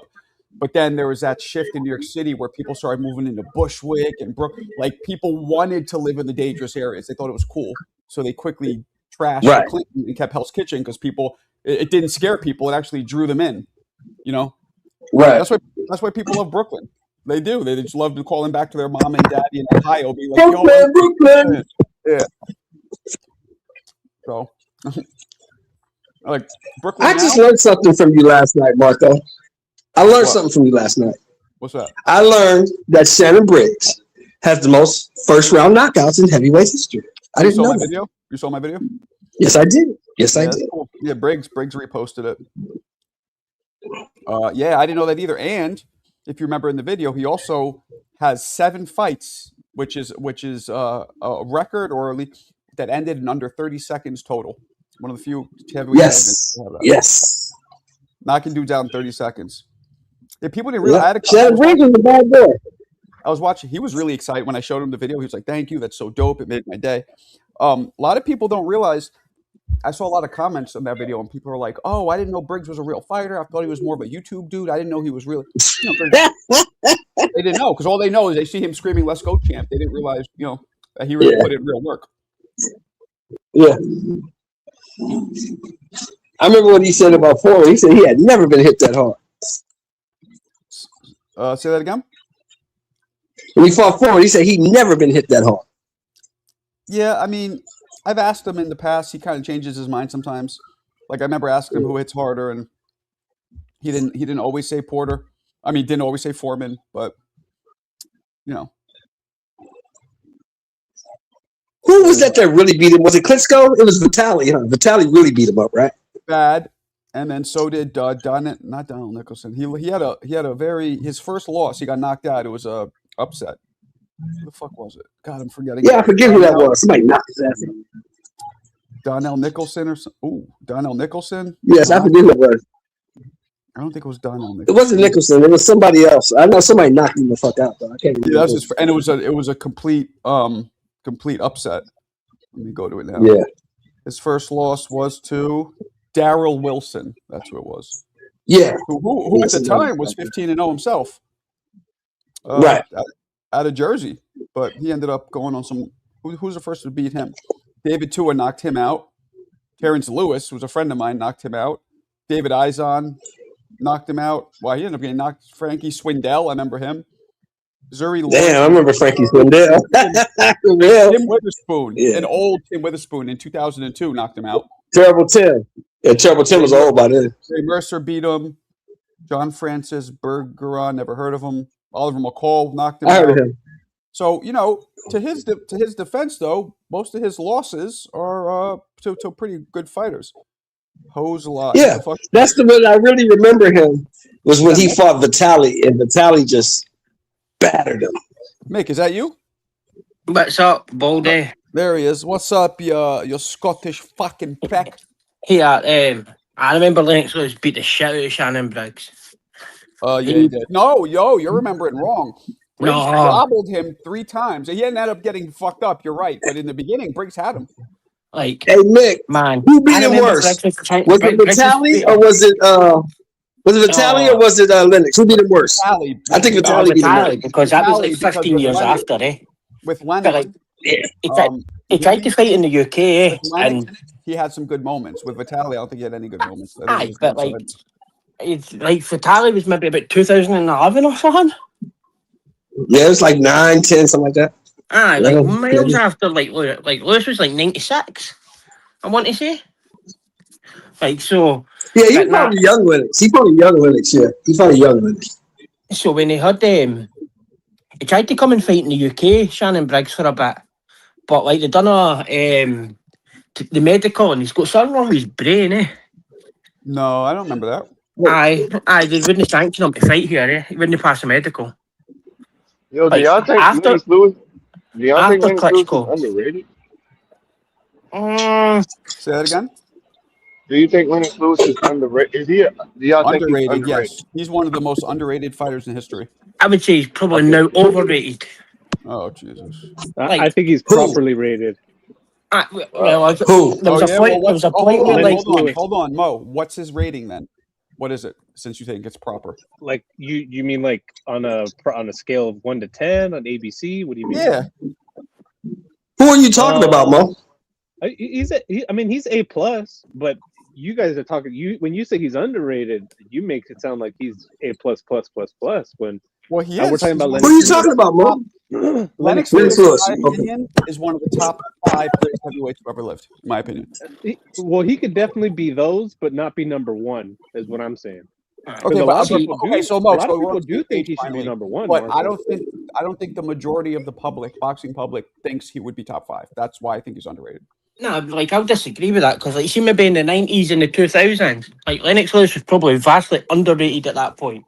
But then now we've got to a stage he's watching the Klitschko's and Deontay Wilder, and like we're starting to get mad theories that like he was the greatest heavyweight of all time. Like it was no longer both sides. It's like it's true, Marco. A lot of boxing fans in our like age era think what he's saying, especially Brits. Mo, you're what, 31, 32? How old are you again? I'm 30. I'm 33 now. Okay, so you're a lot younger than me. So, but and I'm curious if this is what you remember. When I was coming up and Lennox Lewis was coming out, a lot of New Yorkers and Americans in general, and this is stupidly arrogant or ignorant, but we thought, he's British, like he's weak. The Brits aren't. So, like we had that stupid assumption of British fighters. Did you guys have that too? Like just because they're British, they're probably not tough. Oh yeah, I mean, like look at what they say about Canelo. Oh, he's fighting another Euro bum. Mm-hmm. Oh, look at Abdullah Mason. He's fighting a Euro bum. Xander Lass is fighting a Euro bum.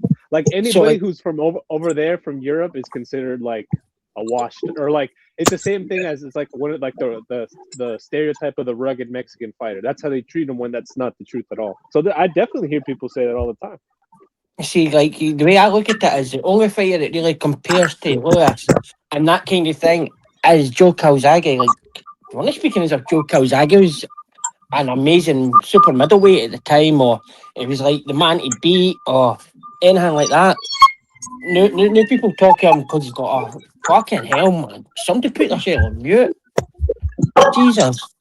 Aye, so like you they're talking about Calzaghe now, like yesterday or the day before, people were talking about him being the greatest super middleweight ever, and I'm like, what? Like, people get out of context when they're looking back.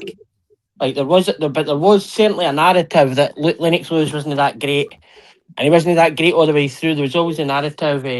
Maybe Holyfield won. He fought like an old Mike Tyson. He didn't fight Bo.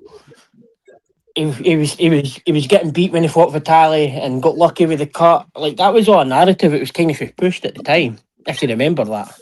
Yeah. So it's like the same. It's the same kind of thing. Like David Haye, like people talk about David Haye. Like, he got washed by Klitschko, right? But David Haye was like a unified, nearly undisputed cruiserweight champion. He really done the exact same as what Usyk done. In fact, and it's like. People like think Tyson Fury would have beat him. He would wash Tyson Fury. He's the second best heavyweight since Lewis. UK. David Haye. Who? David Haye? David. Yeah. David Haye? Oh, he'd wash Fury. He'd wash Fury. You could argue that. He would. I don't know about Joshua. I don't know about Fury. I don't know if young Fury. I think Fury might have been a little bit too long and moving a little too much. And young Joshua, before he got clipped, Joshua with the steamroller because he's just too big. Target practice for him. Maybe you say that, Shelton, but he beat the 7-foot giant, didn't he? Who? David Haye. He beat Valuev, right? Yeah. Yeah.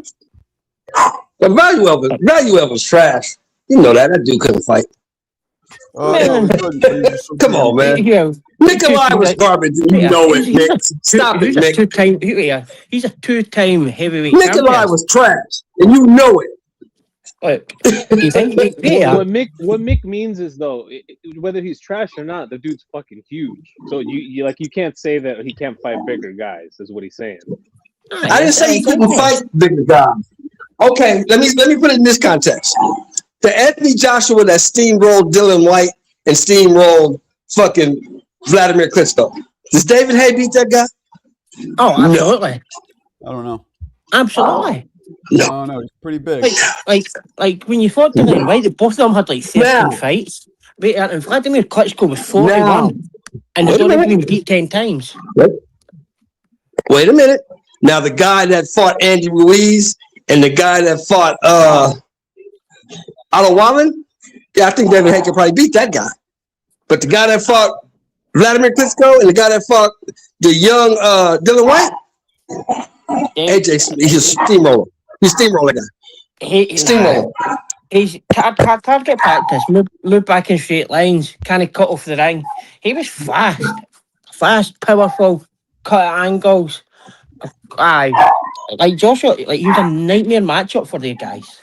Like possibly like how Povetkin would be a nightmare matchup for them as well, but they didn't want that spot. Like they were complete and utter bad matchups for Joshua and Fury. Now we've seen a smaller guy in Alexander Usyk do the same kind of things to them. The same things that Tyson Fury failed with, like Steve Cunningham when he was in trouble with him, and a guy called John McDermott who beat him. Like, that was like Tyson Fury's kryptonite. See, this is the problem with Lennox Lewis. Well, I ain't never really been on the Fury train. You guys were all on the Fury train because he beat Wilder, who couldn't box. And you guys just went crazy like Fury's the greatest thing since sliced bread. And I don't know what the fuck you guys were looking at. I have no idea. Because Fury was never really that good. Maybe you got to see more? No, I was gonna say the thing about Lennox Lewis is no matter what you say about his legacy, people are always gonna bring up the knockouts to McCall and Rothman because they were so devastating. Like they were highlight real knockouts. It's the same thing with Joshua. Upsets. That's more so than anything. Like the McCall one wasn't really not highlight reel because he got up, he was a little wobbly. The Rothman one, he was out. Let's be honest, dude. After the McCall won, you couldn't see Lennox Lewis beating McCall in the second fight. Like, no, not like the way the first fight went. Yes. Yes, we saw it. We knew Lennox was gonna knock that dude out. That dude wasn't that good. Got lucky. But no, when you watch the first fight, and the first fight's happening, Yeah. and it gets to the end. Could you? I didn't see a way of Lennox Lewis beating him. I mean, McCall was giving him some problems, but you know, we'll never know because he started crying and you know. I know, but we're on about the Smoking first fight, crack. Marco. When the McCall's a first crackhead. fight You know that, right? finishes, Yep, smoking the crack. Yep. You know McCall's a crackhead, right? aye, Yeah, but like, of course. like at the time, it's like no people saying Canelo couldn't get a win back against Bud, but man, I think Oliver McCall beat fucking Lennox Lewis a lot more than that. But see, You know what I mean? for me, Lennox Lewis and Joe Calzaghe are the same. They are of a what you call an acquired taste. You don't miss them until they're gone. I'm Joe massively Calzaghe and disagree. Lennox Lewis are the same. You Well, don't miss them until they're gone. He was knocking everybody out. And An acquired taste. I mean, you can. Some people aren't gonna like them. Some people gonna say they were shit, and other people are gonna love them because if you look at Lennox Lewis, all of the heavyweights of the late '90s and the early 2000s, he beat them all. He beat them all. I've got no issue with He beat them all. Lewis saying that, right? But what I do have an issue is the myth of Joe Calzaghe beating all the guys. That just didn't happen. That just did not happen. Everybody they put in front of Joe. Look, this is the bottom line. Everybody they put in front of Joe, he beat them. He beat him. It's like Deontay Wilder up until a point. Everybody put in front of Wilder, but he didn't beat them all. They put Zane in front of him. He got knocked out. They put Parker in front of him. He got beat up. He's got two good ones. They put Fury in front of him. He got his ass whooped. He didn't beat them all. Calzaghe. Calzaghe's got two good ones. He's got no losses. Wilder got losses upon losses. Neither's Tank. Can't compare the two. You can't compare the two. No, but Shelton, here's the thing. You can't compare the two. You can totally compare the two because at least Wilder knocked those guys out. Okay, knocking a guy out and then winning a decision are two very different things. Like one of those is a very overtly aggressive, dominant victory, and the other one is not. Like I don't know.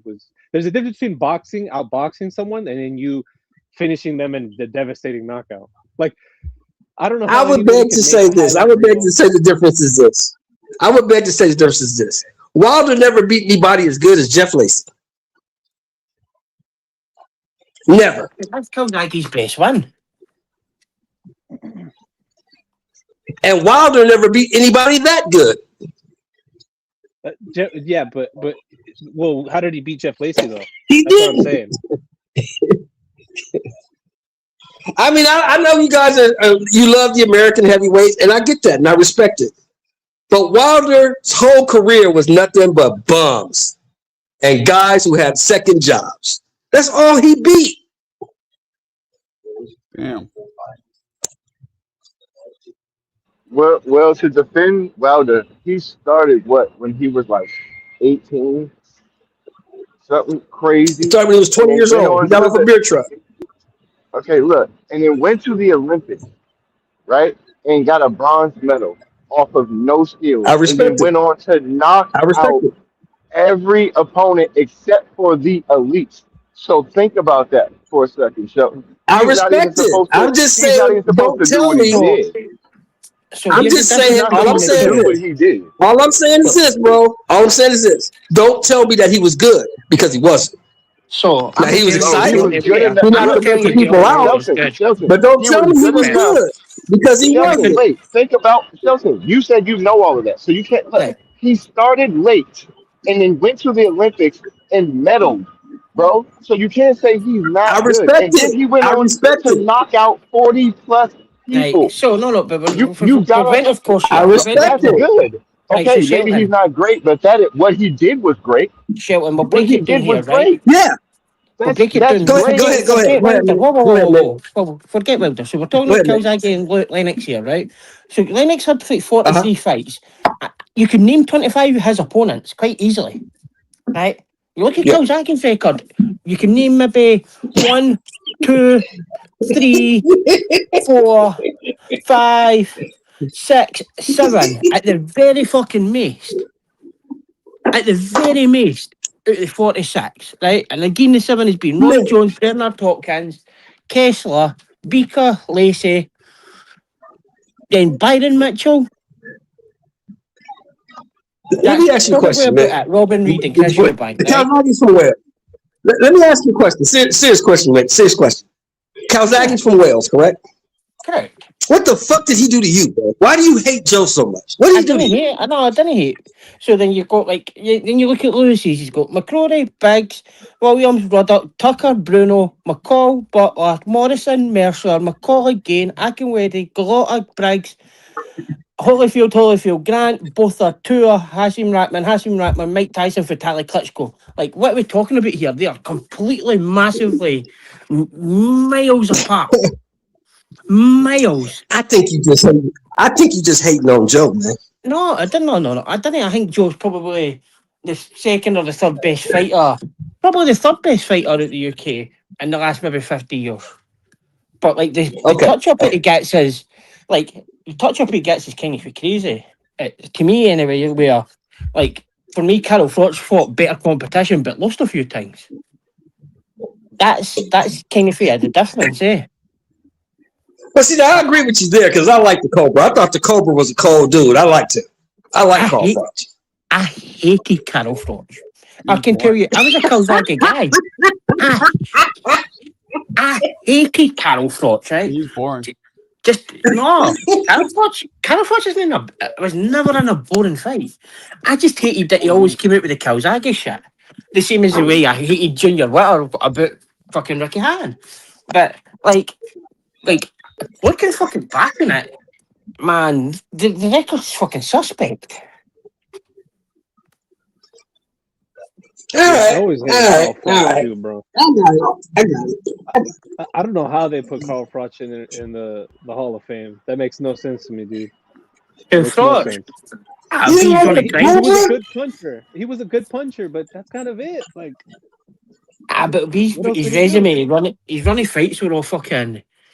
There was no tune-ups there with him, where he went through, like, for Froch, what he went through fights in a row.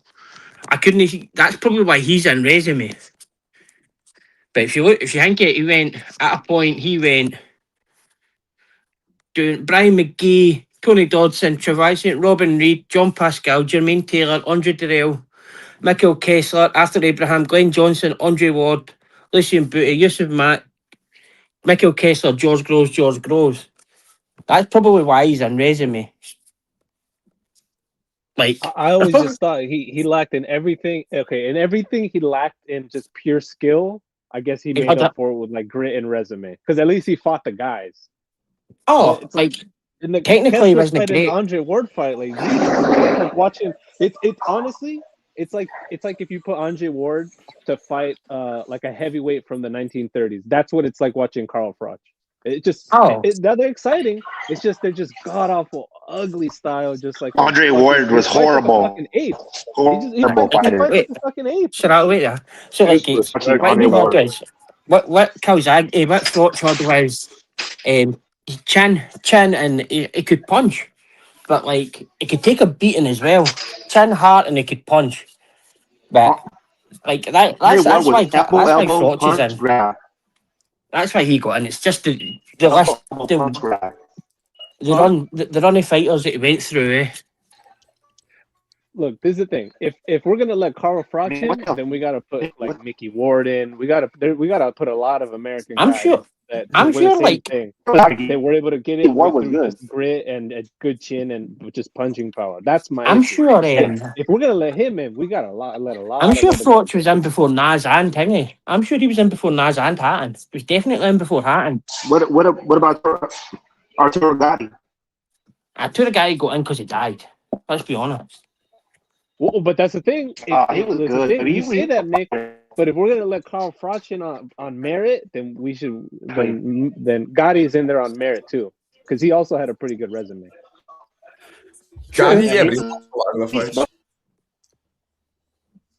I think Froch is in there where he's got Hall of Famers on his record, but I was a Froch hater, an absolute Froch hater. Hey, I got a random question just for the whole panel. There you go, Wayne. I like a everybody answer. Who was your favorite three or most exciting? Not your favorite, most exciting.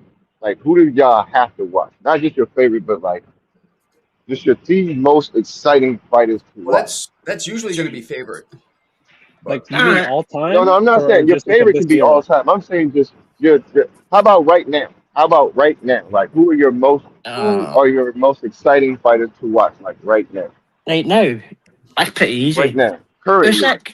Usyk, and like for right now, still active fighting blind faith, yeah.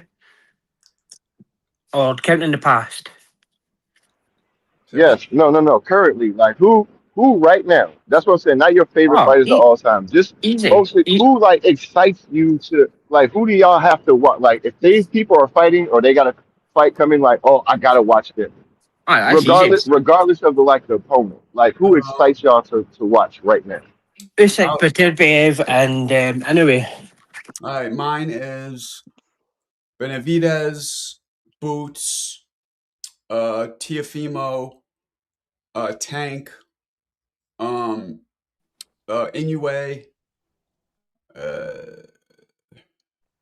Who am I missing? Maybe that's it. I kind of like watching Shiraz too, but I don't know. Yeah, those are mine. I'd probably go with Bam. There's Bam, Tio, and then I'll probably put in there Jaleel Hackett. I like Jaleel Hackett. I like his style. Mo, you're such a troll. Yeah, no, I'm serious. Look, I like his style, but that's the thing. He's not a great fighter, and I don't think he's like a great top prospect, a great talent. I like watching him fight. I like his style. Tony Parker's a basketball player, fun truck. But like the three in the past that would be for me would definitely be Amir Khan. Never in a boring fight. What is it with you and Amir Khan? Hey, he's a good fighter, Marco. No, he is, but top of the he's always like his first most exciting. Most Yeah, exciting ever is Amir Khan? Come on. I don't name a bad fight Amir Khan was in. Even the ones he lost were still pretty good fights. Yeah, I mean, I guess because he's either gonna like blaze you up or he's gonna get knocked out. So it's exciting either way. Do you know Amir Khan's beat more world champions than any other British fighter? He beat more world champions than any other British fighter, really? Easily. Go and look who he's beat. You know why? Because he was in America. He fought in America a lot. So, and most of the Americans are the world champions. A lot of you British guys over there, like the Eubanks and the fucking your guy, what's his name, the guy you love, like they just kind of stay within the UK and they don't, You see that? Calzaghe. Well, he's got more than Calzaghe. He's got a wee bit more than Ricky Burns. Ricky Burns has got 10. So, let me see. I'm trying to think of other, and like the heavyweights don't count because they unfortunately only stay in one weight. That's why the lighter guys can beat more champions because they're going up and down in different weight classes. Like Bruno, Lennox Lewis was a fucking middleweight. He would have gone all the way up to probably fucking light heavy and beaten a whole bunch of people. But like Khan was good to watch. I definitely Khan, Mayweather, and I like Sergio Martinez. I like watching him. Yeah, he was fun. He was exciting. Yeah, Sergio Martinez was really exciting. Zab Judah was pretty exciting. I loved watching Terry Norris. I don't think enough people talk about Terry Norris. He was amazing. He was so much power, speed, and he also had that chin where every now and then he might get caught. So you're always at the edge of your seat. I think Mike McCallum is highly overrated. See, it depends who you speak to because, like, some people are saying that he's like the greatest 154-pounder ever, and they say one of the best body punchers. But just because you named yourself Body Snatcher doesn't mean you're a great. Like, he wasn't that. Can you pull up a lot of knockouts that he has or knockdowns with body shots? I really can't. Like, you know what I mean? Like, he was good, but his body punching didn't stand out to me more than other greats. I know. He was boring. Don't get me wrong, I like watching Lomachenko as well. Loma's very exciting because of the angles, and he had a lot of power, and of course the speed was like, it was like it was almost like he was creating music. like creating a beat. Boo, boo, boo, boo, boo, boo, boo, boo, boo, boo. Like you remember Pacquiao used to do that. It's just doing things that other people couldn't do. It made good fighters look ordinary. Yeah, no, Loma. That's why I like Bam. That's why I like Bam Rodriguez. To me, he implements like a Lomachenko style, almost with like sort of like a Mexican style too. Like it's so original, and it's so different. Tell him to stop running. Right. Who, Bam? He's on the run now. From who? The Japanese Lomachenko. He's on the run for Tomoya Hey, Subo. now who's trolling, Mick? Quit trolling, bro. He's mandatory, man. 2 divisions, 2 belts. Fight him. He's only got 3 fights. No, he's an exciting fighter. I like Bam as well, by the way. I would take Bam at number 2 or 3 as my pound for pound. But man, I want to see that fight. I mean, they just announced Bam is mandatory for the Junto Nakatani Inoue winner. Well, I could see that. I could see that happening, but I don't think they'll go that quickly into it. But unless Suboy's pushing to make him move up, but I think he would move up 118 first. Yeah. Marco, you should look into him. The fucking Japanese Lomachenko. He's coming. What's his name? Tomoya Suboi. Tsuboi. He's only had 3 fights, but... Well, I think that's what Bam is about to do. I think he's going to move up, so I think that's why that fight possibly might not happen, because I think Bam is going to move up and try to get a fight in first before he has that Junto Inoue fight. Like, the sensible marketing thing would be to fight Inoue's brother first. He's got a belt at 118. Like, that's like kind of for me, that would be kind of for the stepping stone where build the story a wee bit as well. Yeah. They say Bam going up 2 divisions in the one go. I doubt that happens. I think all that. In fact, I think all that's bluster. I don't think they're going to end up doing that. I think what's more likely to happen is they'll fight the Inoue's brother at 118, and then he might pick up the pieces. Then maybe he'll fight the proper Inoue. I don't think it's going to be that soon though. Like, I can see that more. I can definitely see that. Build the story, build the picture. And Inoue's brother's not to be written off with either. He just beat that Kenshin Nakasaka, who is a real problem. But man, it's good. It's good all these weights are getting the recognition now, What's up? No, I'm just working. What's up? Oh, that was Yanni. Yeah, What's up, Yanni? it's about time. It's about time that the smaller weights get some recognition. It's about time, because there's a lot of great fighters down there that people don't even know about. They get A lot of recognition. great fights, but no one knows. They don't have recognition. They get recognition.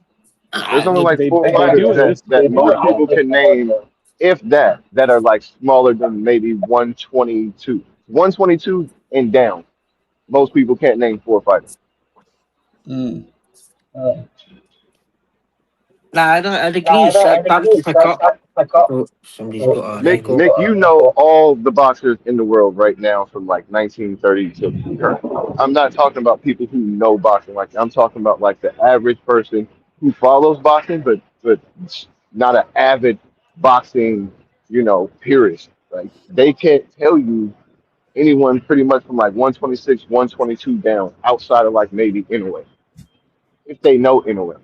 Most people don't know anyone below where Tank is at, or maybe 130. Most people don't even know Foster and Fulton in them. Most people don't even know who the hell they are.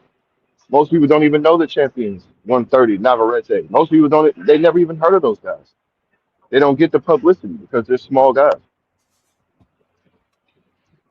We know them because we talk about boxing every day, all day. This is what we love. But most people can't tell you anybody below probably 130, 126.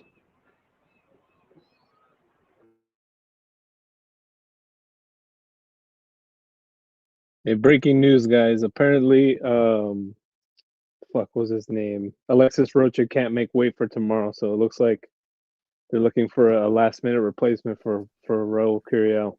What a fucking disaster! That's horrific, bro. Well, do you know what else is worse? It's the last Golden Boy fucking show in the zone. You think they did it on purpose? Nah, like, so I believe I was reading somewhere the day that the deal ran out 3 months ago, but this would be the last kind of play as you go kind of one. After today, after that fight on Friday, then no more until a deal's made as such. They've got another cards kind of made anyway, have they? Wait, how does the Ryan Garcia fight happen? That's De La Hoya, right? Well, if I understand, Mick, that's going to be promoted by Matchroom. Yes, Turkey. That's a Oh Turkey yeah, ring that's a card. Matchroom fight. That's a Turkey ring card there. That one for Ryan Garcia. Yeah. So like. Oh, yeah. So wait, so Golden Boy done? Is that what you're saying? According to what I was reading today, this will be the last fight that they'll have. The deal ran out 3 months ago, and Friday will be the last fight that DAZN will put on until they sign a new deal or they move on. Who's Virgil Ortiz with? Golden Boy. Oh shit! So is that why they like starting on this in this fight? Because they talking all these options. So what the hell are the options they talking about? Because Spence ain't fighting Ortiz. I mean, who knows what the Ring and Turkey are willing to put up with Golden Boy? Maybe, Oscar's going to cash out. Maybe he'll just sell Golden Boy to Turkey or something. Who knows? He did it with the Ring. Literally. I mean, he literally did it with the Ring magazine. Bro, I hope they don't go to that Zuffa shit, bro. Just saying. Because a lot of people are falling out and Zuffa's coming up with this. So I hope a lot. I get it because you got to pay bills, but I just, man, I don't know. There's a lot of great fighters that don't really have a place to fight, and I hope they don't get stuck into like that Zuffa trap. I'll try and find it. So Dan Raphael says Persos with Golden Boy and DAZN have been discussing extension for the rights deal. The contract expired 3 months ago, and Friday's Rocha Curiel event is a one-off. There are no other Golden Boy events scheduled beyond Friday. Barrios and Garcia's a pay-per-view event is Turkey's. Man, I think that's it. The heat's going to be on. Make Virgil and Boots and we'll decide.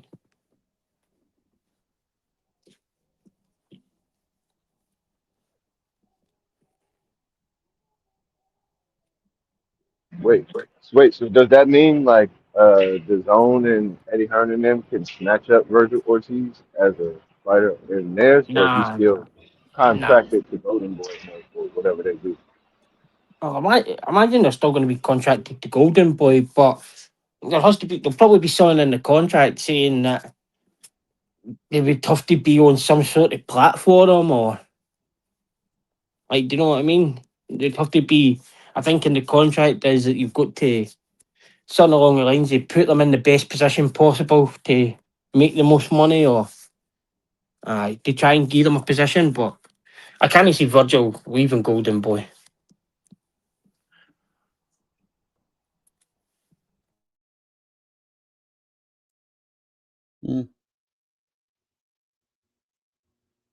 Maybe.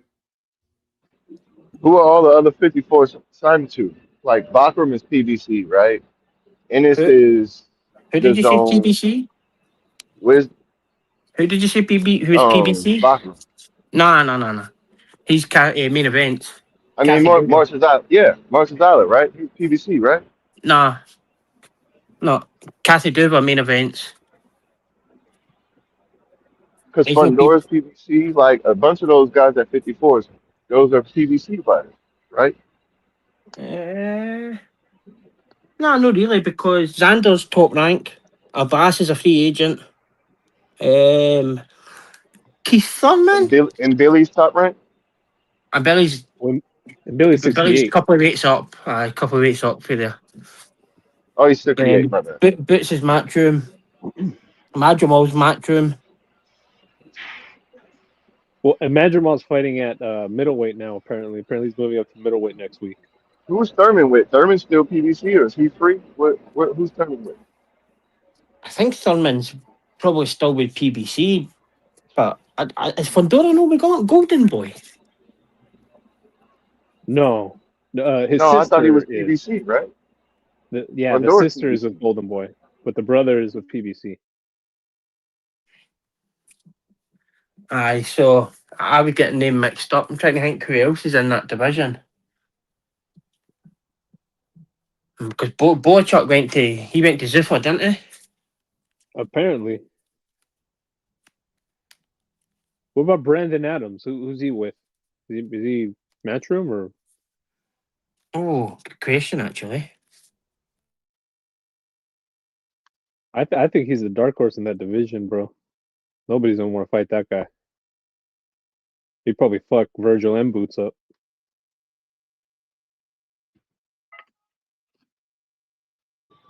Like, are there any fights at 154 actually scheduled, or are they all just kind of waiting to fight? I think Brandon. Bochuk and Batayev, they're fighting next week, aren't they? Or in a couple weeks? Yeah, it looks as if Brandon Adams is on one of the kind of with Mark Habibi, promoter David Mitchery. I've got no idea who he promotes. Nah, he looks as if he's kind of on his own. Xander's got a fight coming up, right? In a couple months. Who? They just announced it. Xander? Yeah. Couple of weeks. Is it a couple weeks? Couple of weeks, yeah. Okay. Brandon Adams is that's fighting. That's like four. That's like maybe 3-4 out of the top 10. Because I feel like 54 is one of the deepest, but like I feel like there's so many contract issues. We're not getting no fights from 54 right now. So Brandon Adams is fighting Kiva Agarekio, an Irish kid, for the IBF mandatory. So the winner will fight Bakram or Kelly. Oh, that Kelly Bakri. Yeah, okay. Bakri Kelly. Kelly can win that fight. Josh Kelly can win that fight. Boxing wise, I can see that he's not going to be standing still with any head movement like Tim Tszyu. So this is. But he does get hit, and I don't know, bro. I don't know. I think this is a litmus test for him, that for Bakram anyway, that it'd be the first time he's fought a proper boxer. Like I think Bakram will win. Josh Kelly got enough pop to keep Bakram off of him? Because Bakram just came off that war with Virgil Ortiz, right? Who? No, Bakram never fought for Virgil Ortiz.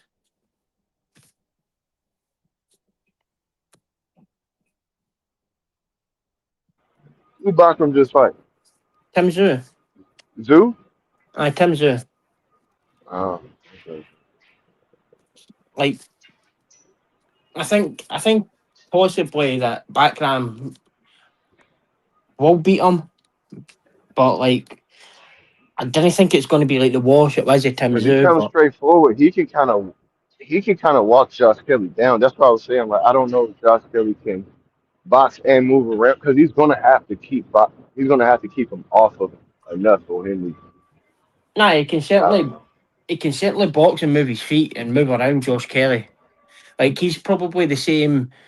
Like, he was part of the GB squad where it was all kind of fight very similar, kind of feel like Dalton Smith, but he can certainly move. He's certainly one of the movers, with footwork and things like that. As you say, he's probably not got enough power at 154, but he can certainly move. Footwork's all good.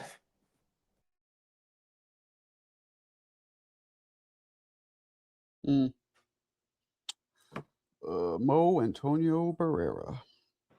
That's actually a good fight. I don't know who wins that fight. That's a good style matchup. That's a good fight. I don't really know who wins that fight. It could go either way. I could see Bakram stopping him. I could see Josh Kelly outboxing. Yep. That's actually a good fight. I agree. I think Kelly's going to win, and I think he's going to make it look easy. Damn. Wow. What makes you say that?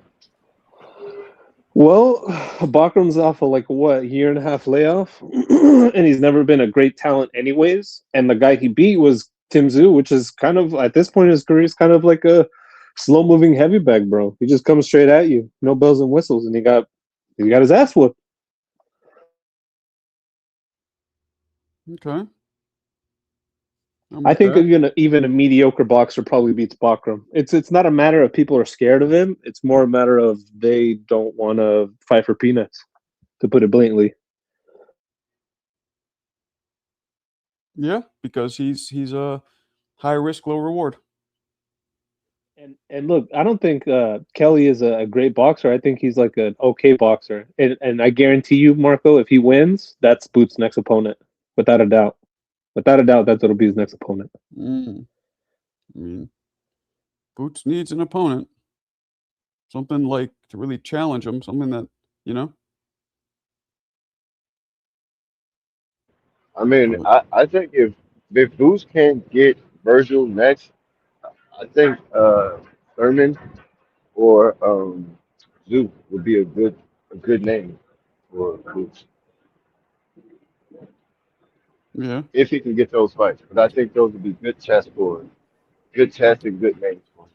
I believe in Josh Kelly's new contract, if he wins, Boots is going to have to be one of his 3 fights.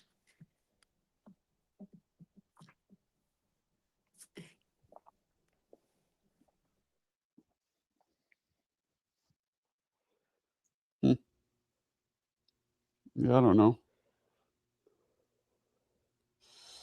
I just want that division to start moving because there's so many damn good fights like that. Man, we could have so many good fights in the next couple of years. They're round robin with them, but they just not fighting right now.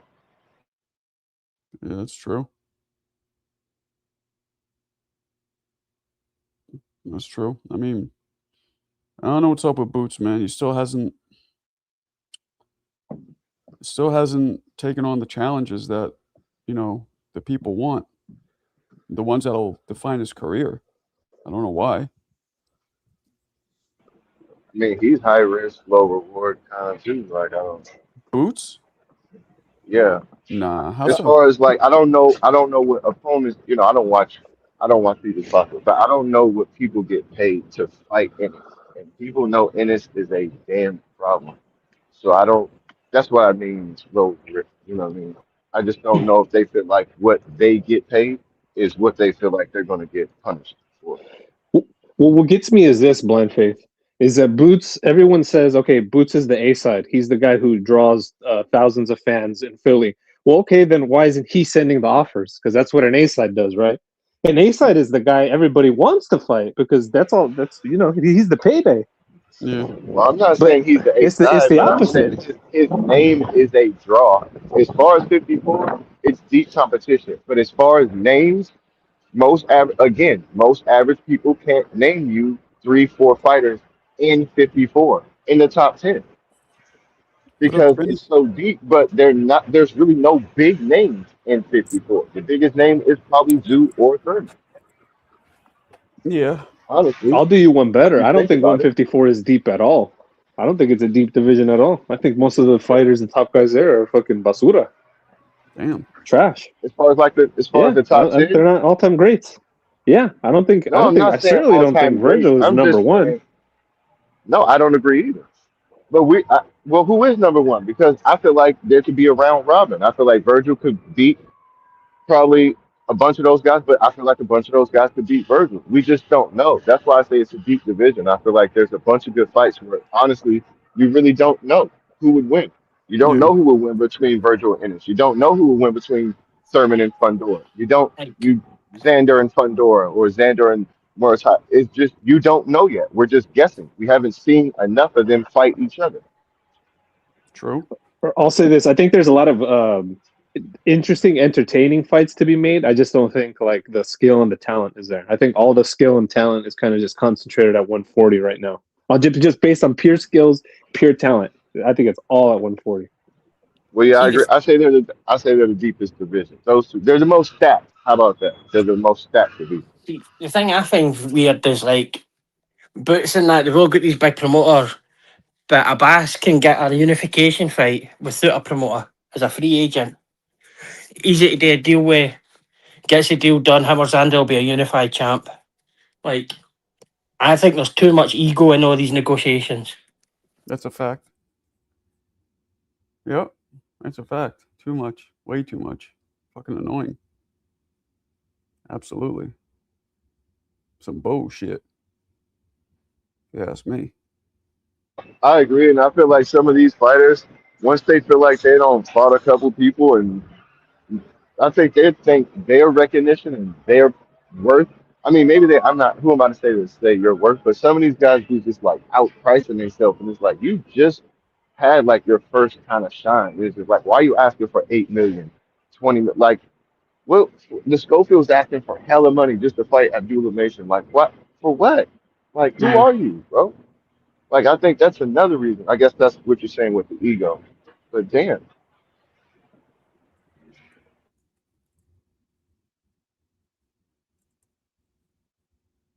Yeah.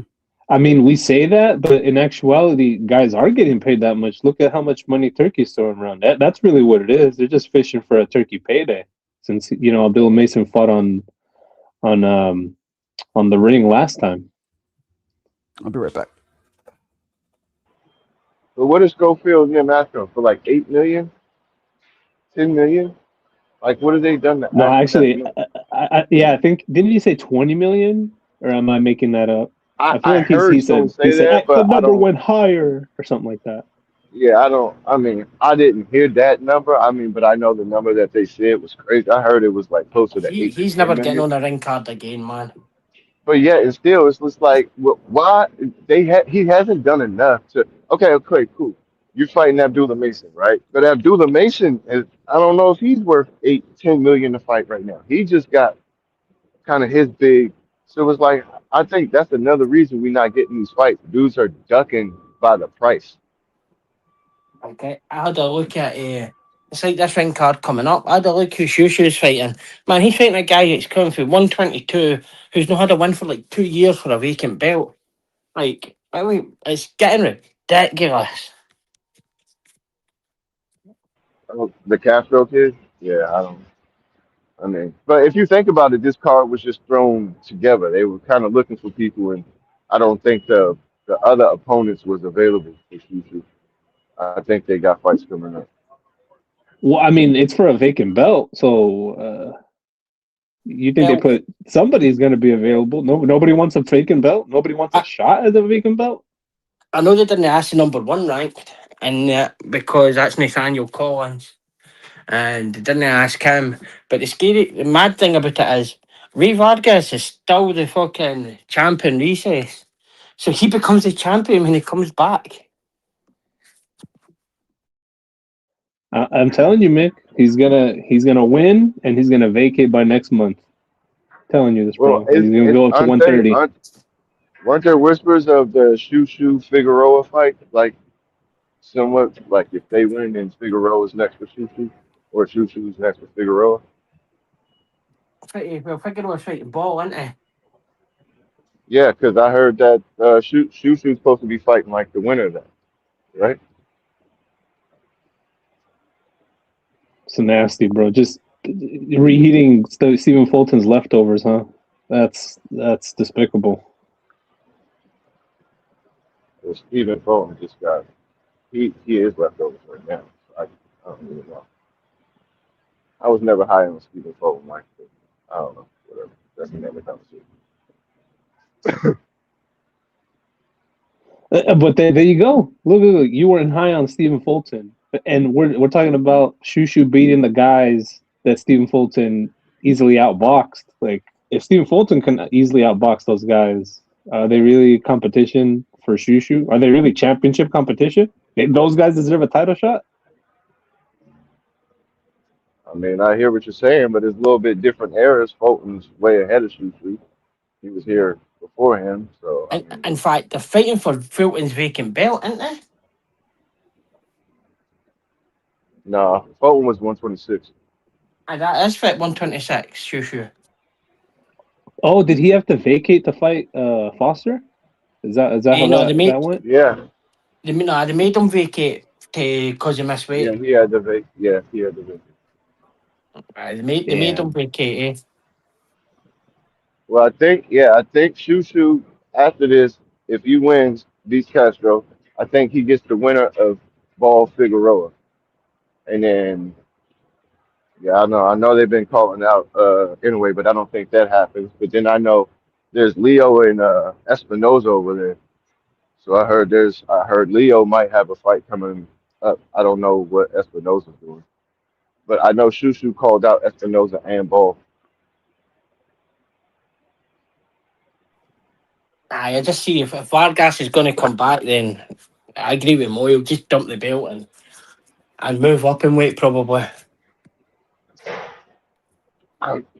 Bro, Shushu, yeah, I mean, yeah, I don't know. I would rather him at least unify with one of those champions before you move up, because he's still calling out. He's been calling out anyway before anyone said Nakatani or Bam, and now he's getting passed up by both of those guys. So Oh. he's got to do something to even get those guys kind of attention.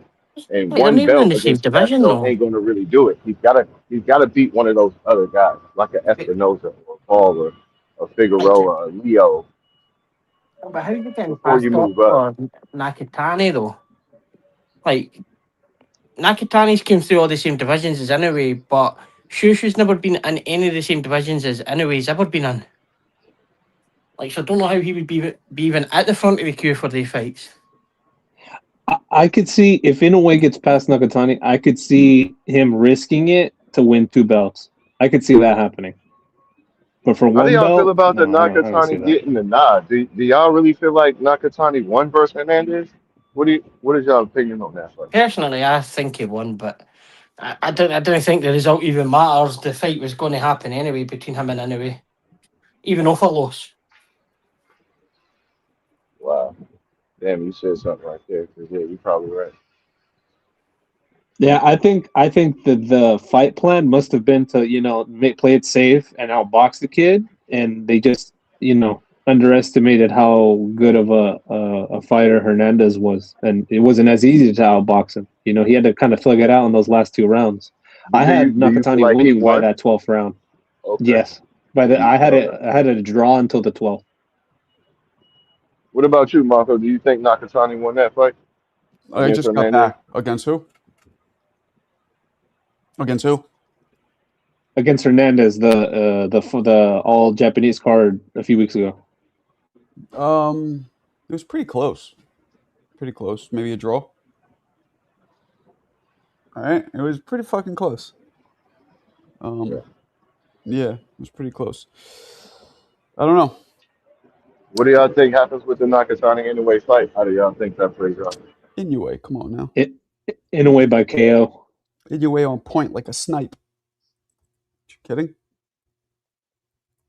See, man, it's so hard to tell because, like, for me, like, that wasn't the best Nakatani, and it's maybe going to take a wee bit to step up. His power didn't carry, but I just think if anybody can outbox in a way on the outside, it would be Nakatani.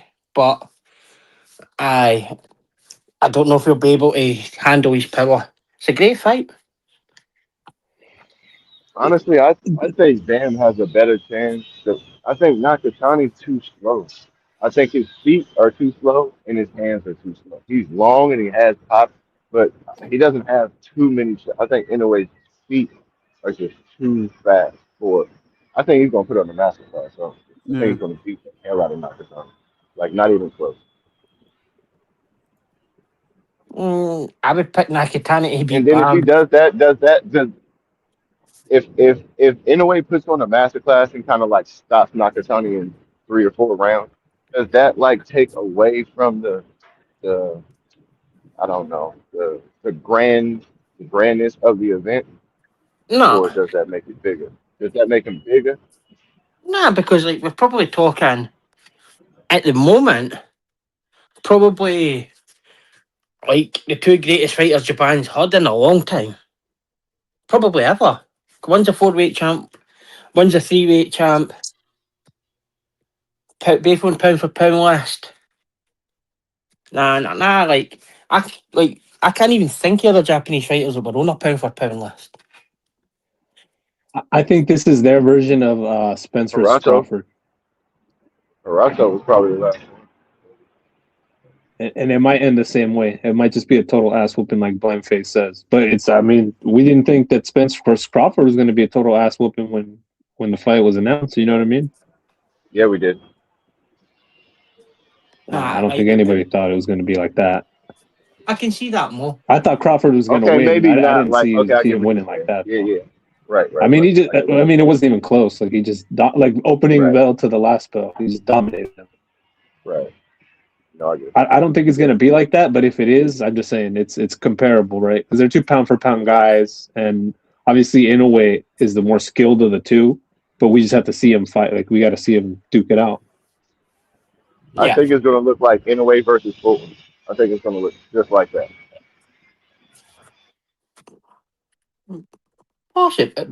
Possibly. I didn't see Fulton being a better boxer than what Nakatani is. He certainly doesn't have the punching power in Nakatani. Size, I didn't people forgetting Junto's a big 122er. Like he's massive compared to Inoue. But certainly interesting. I would really like to see the Bam fight. Like that would be that's the one that's the kind of Mayweather Pacquiao kind of thing, yeah. Mayweather Pacquiao. Oh, maybe not as much Mayweather Pacquiao, maybe Lomachenko and Rigondeaux.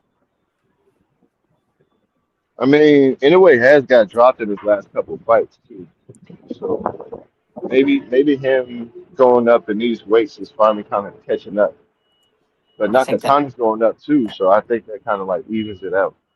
I think that they're 2 completely different styles compared to where their camps are. Where, like in Japan, the come forward style with the chin down and being on the front foot's kind of expected. Where Nakatani's doing most of his training in the US.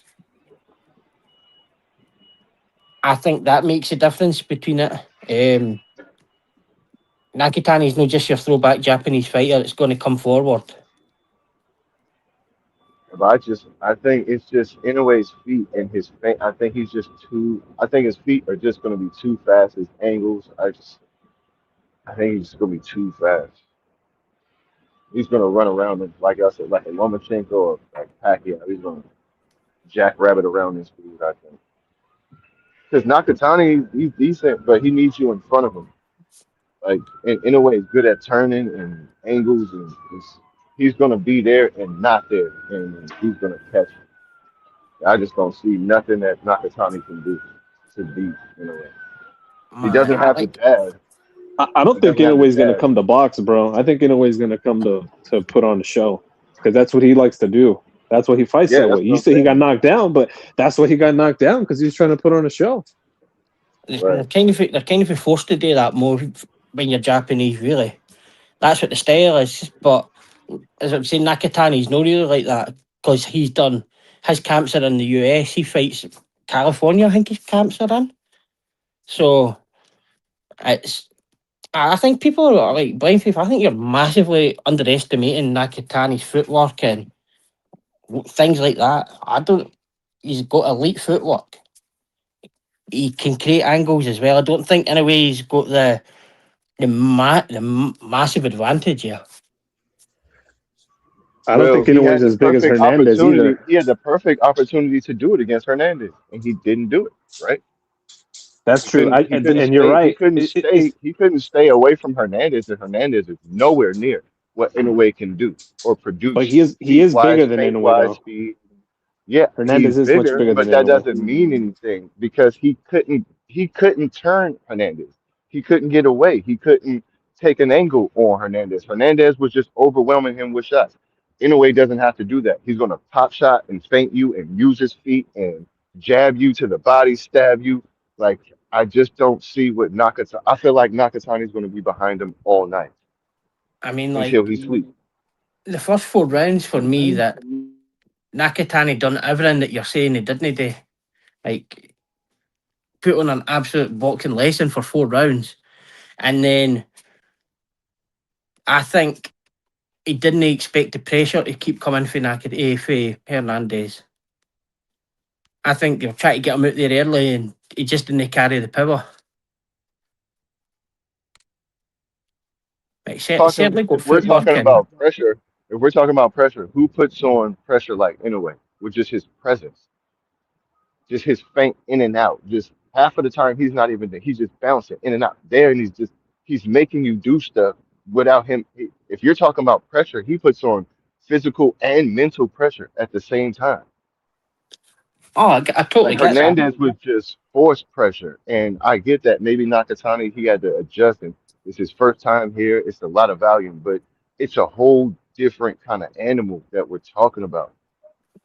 And in See, a way, he cracks, and he's fast. Like for me, Hernandez must have been about 135 going into that fight. Like, after his way in, he massive. Anyway, he's not putting on that kind of weight after the weigh in. And Nakatani, for his first fight at the weight, probably didn't expect that. But he certainly got footwork and things like that. I just don't. I think anyway wins, but I don't think it's as easy as people are making it. When we look at Crawford and Madrimov, Usyk and Chisora, watching their fights, you wouldn't expect them to go and beat Tyson Fury and Joshua and they kind of guys, or Crawford beating Canelo. You couldn't really see that when they had the first fights at the weight. I think it's just going to be an all-out war, and Inoue is just going to come out on top just on experience and grit. Because they're going to want to put on a show. If they put that bitch in front of 100,000 Japanese people in the Tokyo Dome, yeah, they're going to war. yeah, I mean, yeah, they're both going to go for the knockout anyway because that's their mentality. They're both kind of killers. Especially if it's in the Tokyo Dome, eh?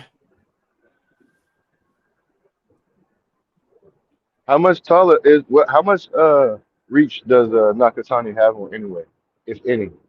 Does anybody know? I'd say what? Does Nakatani have longer reach than Inoue? I don't know. Good question. Great question. I don't know. I know his feet. I mean, even if he's a good boxer, I just don't feel like his feet are fast enough to get out of the way of Inoue.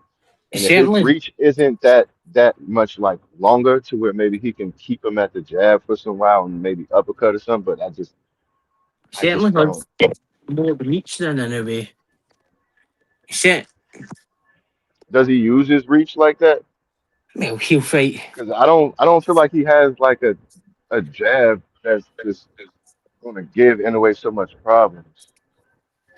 I think he got a bigger reach. I think he's maybe 5'8", 5'9", Nakatani, and Inoue's 5'5". So even in that, you're going to have to say maybe reach, maybe a couple of inches. Yeah, that's what I was asking because I'm not sure. I know Nakatani's a big kid, but I'm just not sure if he's like naturally has a longer reach span than Inoue or what. So Nakatani, 174 centimeters reach, and Inoue is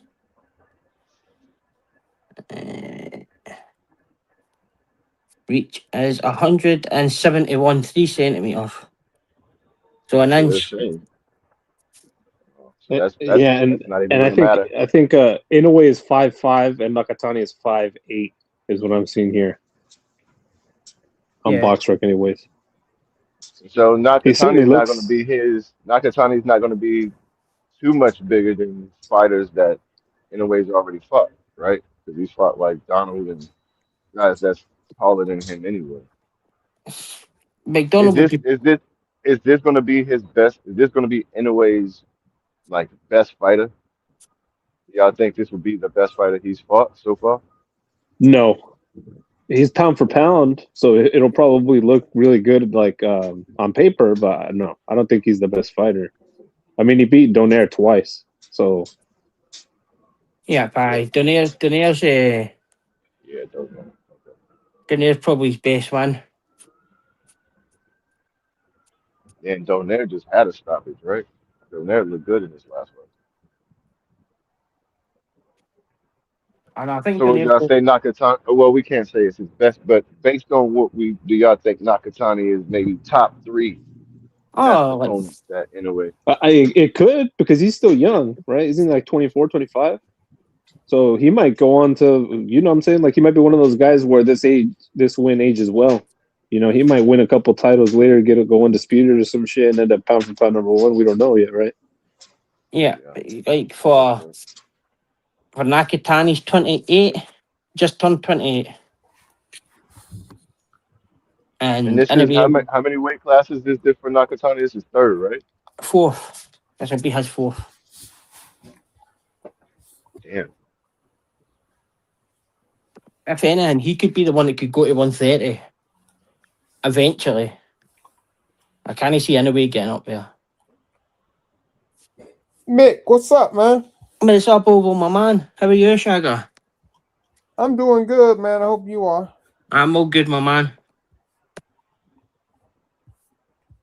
Haven't got my stuff yet. No arrived yet, not. Nah, not yet. Hopefully, it'll maybe over the next week, Oval. It's cool. I hope I'm not custom. worried about it, man. I'll let you know when it comes up. No worries, my man. How's things with you? I'm okay, man. I'm all right. Listening to the boxing experts. Man, Marco's trying to set me up with a defeat. He's trying to take my O away by fucking trying to organise a quiz with Mo. I think that's an unfair advantage here. Why are you trying to hurt my man Mick, Marco? What am I doing? There you go. You're trying to set me up. You're trying to take my 0. You're trying to take my O before I come to America and take yours. You're trying to set me up with a fucking quiz with Mo. A guaranteed defeat. Oh, shut up, Mick. I mean, if anything, it should be the opposite. It should be Mick versus Marco. That's what it should be. Oh, that would be that's the super fight. There we go.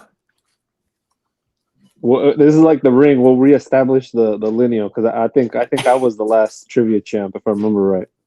Unless I got stripped. I got stripped. I think Yayan is the lineal champ. What? Yeah. Paper champ, bro. Paper, hey, Yayan, you hear that? You're paper champ, bro. You get that email. Yeah, you got an email, bro. You got it, like Dom King said. You got it by decree. Well, Yayan, I bet you didn't pay your sanctioning fee, you wee dick. Where's our 3%, Yayan? You want me to do Yayan? Yo, AB should, man. AB could have been so much better than he fucking was. AB was a fucking damn, bro.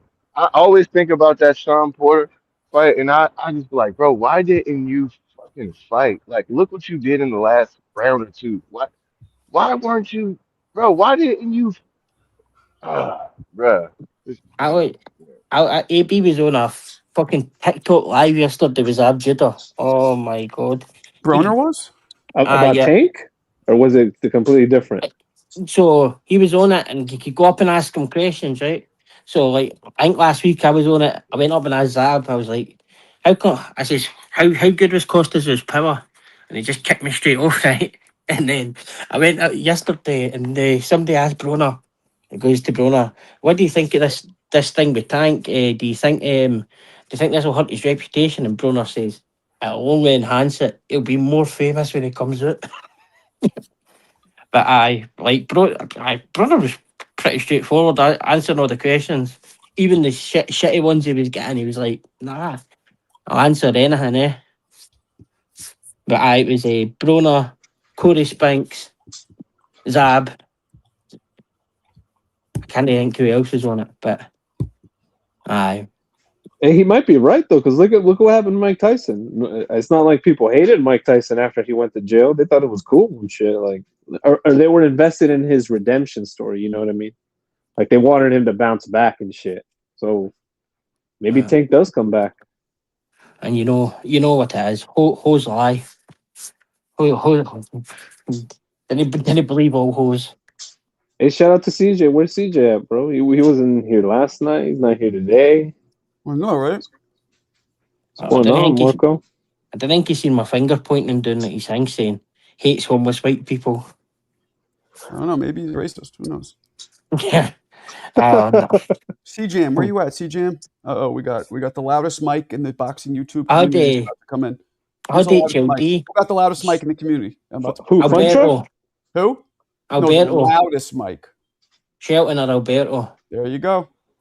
There he is. There he is.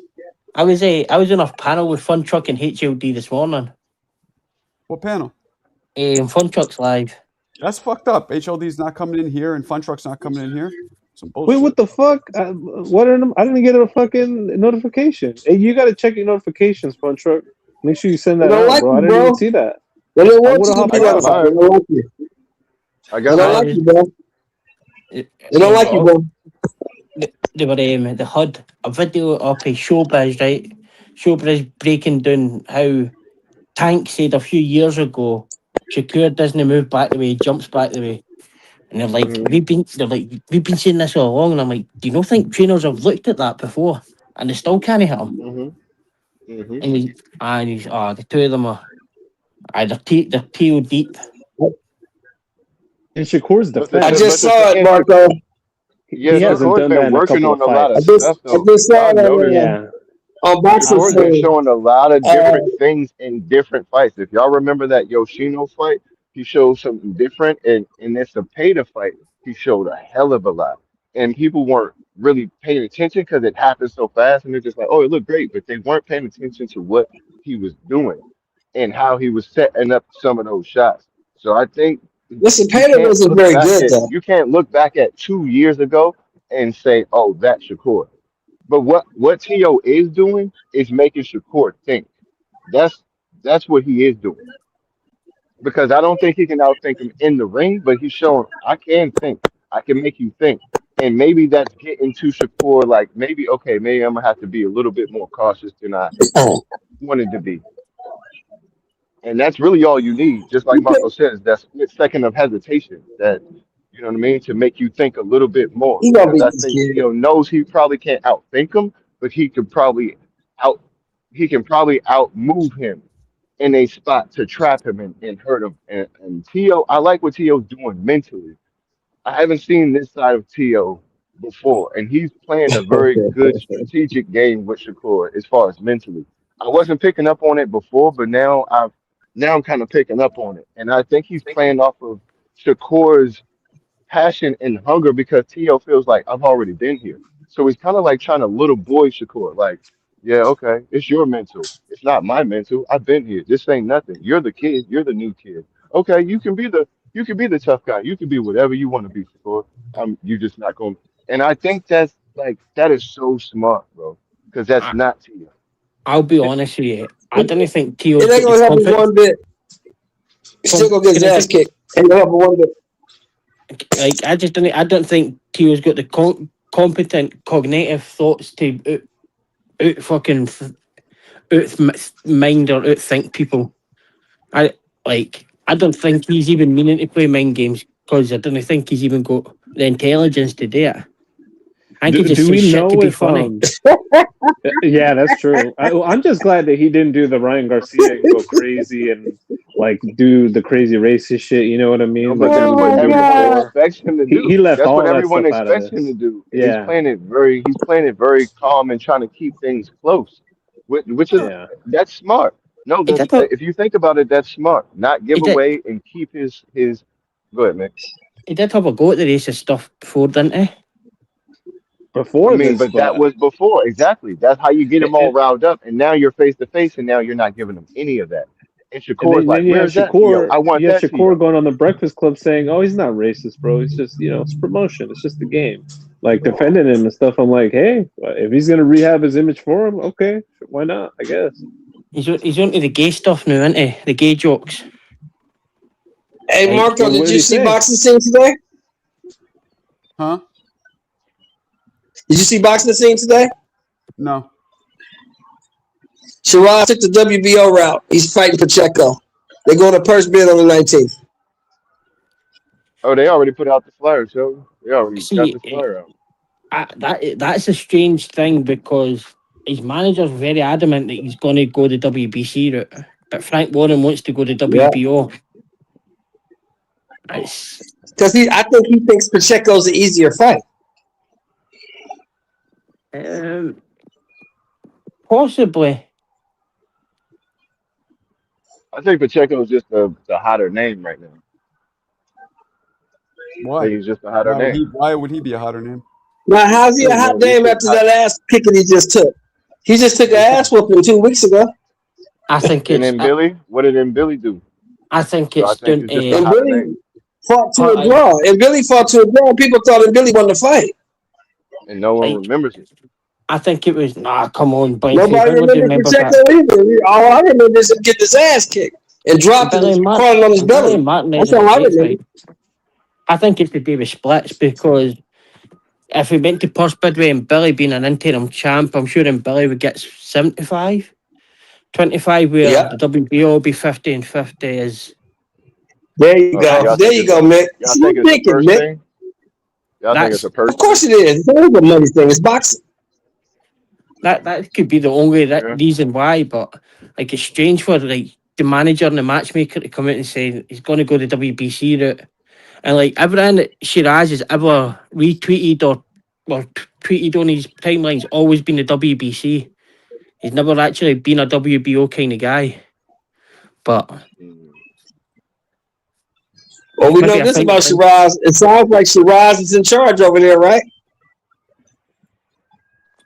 Well, I mean, he's got Turkey backing him, so you already know that. Well, if Turkey was backing him, it wouldn't be going to a purse bid, would it? No, but I'm saying like Shiraz is Turkey's guy. Shiraz is Turkey's guy. Like, you know, we know that. Like, So, I I mean, think he's going to have a little bit Well, of. we He's know gonna have a little bit of privilege. what it sounded like is he's in charge of his career because he's telling his manager and his matchmaker, I don't give a fuck what you talking about. This is what we do.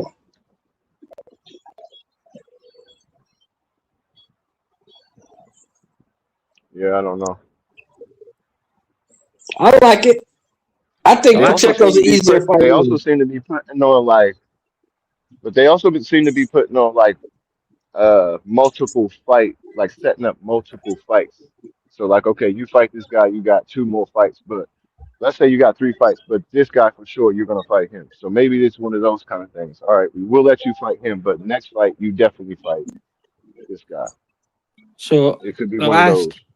last thing that's ever been pinged on Shiraz's things, always everything to do with and Billy in the WBC. Nothing about WBO. Yeah, that's true.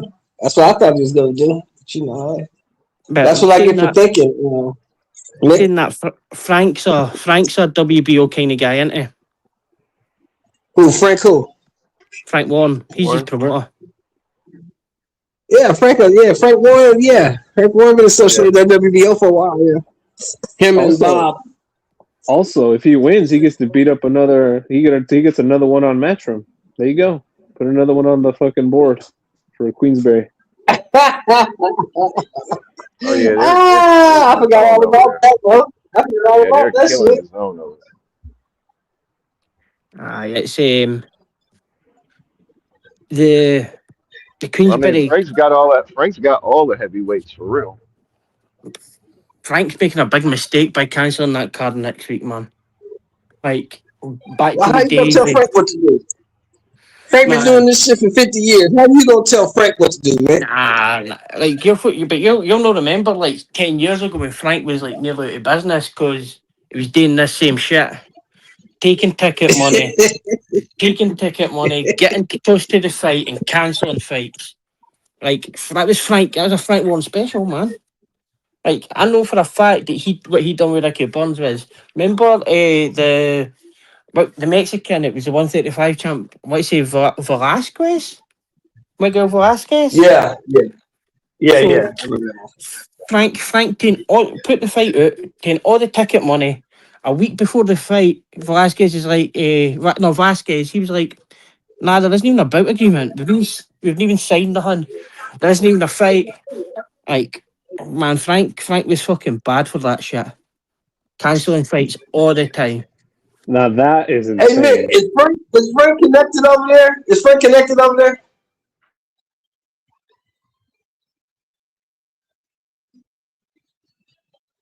Nah, no, really. Like, probably like back in the day that or something, but it didn't stop like it didn't stop one of his fighters shooting him and shit. So, see when you think when at the times I'm talking about when Frank was doing all that shit, like he had a huge stable and Eddie Hearn had no fighters.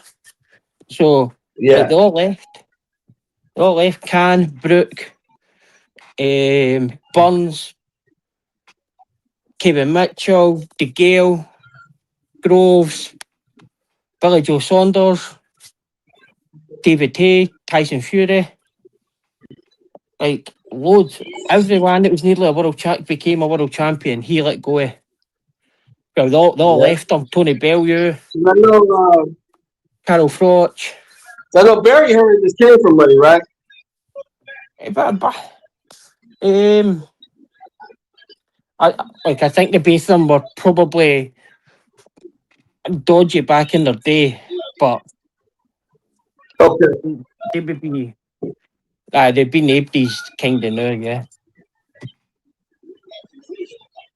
Certainly in London anyway, but that's what Frank used to do that shit all the time, and that's why Frank used to put really good cards on, and then like nobody turn up because he'd be cancelled 3 times, and pish.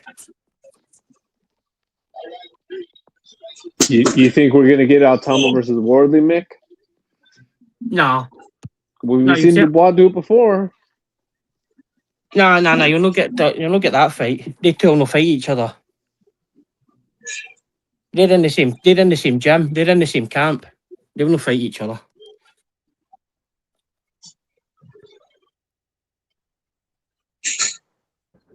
Moses just got injured, so Moses is hurt, and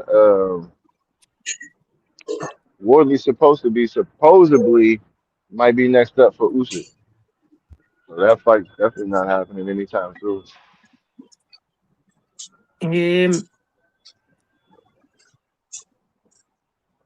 But I think that Caballero Torres fight could happen. That fight could happen this year. Who? Torres is fighting Sanchez. Yeah. And Torres called out Caballero. So he said if I get past my next fight, I want Caballero next. I'm just saying that fight could happen possibly this year. Because Caballero he said, "Oh yeah, I'll take that fight." So they both verbally said they were willing to fight each other. Now whether the business follows, I don't know, but I'm just saying that's a possible fight. But yeah, Torres got to get past Frank Sanchez, which is not an easy task.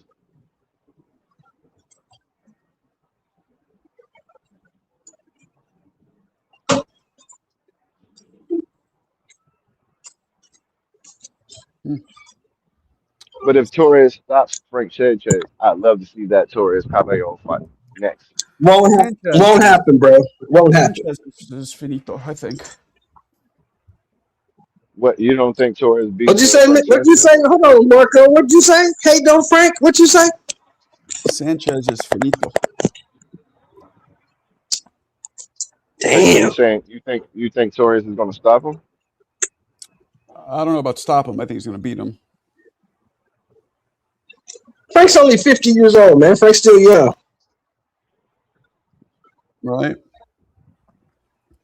Who's older, Frank or Ortiz? Ortiz. Ortiz is like 60. No. Frank Sanchez is older than Hey, there's nothing wrong with 60, motherfucker. What's wrong with you? You say that it's like 60. What the fuck's wrong with 60? That's a good motherfucking age, bro. What's wrong with you? What's wrong with it? What's up, Mick? What's up, Shagger? Frank say he's 32 though. That's what's wrong with it. Guillermo's probably 60. Frank say he's 32 and Frank is 50. No. That's a different story, man. I thought you like, wait a minute, man. Motherfucker, No, 60, no. Good. Luis Ortiz is 60, bro. Luis Ortiz is 60. Oh yeah, he my age. He lying. He lying in birth certificate. Yeah, Luis Ortiz Rigondeaux is was 60, bro. 55. Don't get twisted. Rigondeaux is right in between. He's 55. He's right in between. No, that boy, I think he's not even Cuban. I think he's Dominican. He lying in birth certificate, bro. Who, Rigondeaux?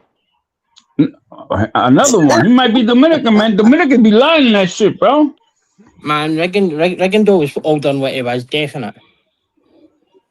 Yeah, but bro. you know he's tiny though, so he had to be. He was probably 39 when he fought Loma.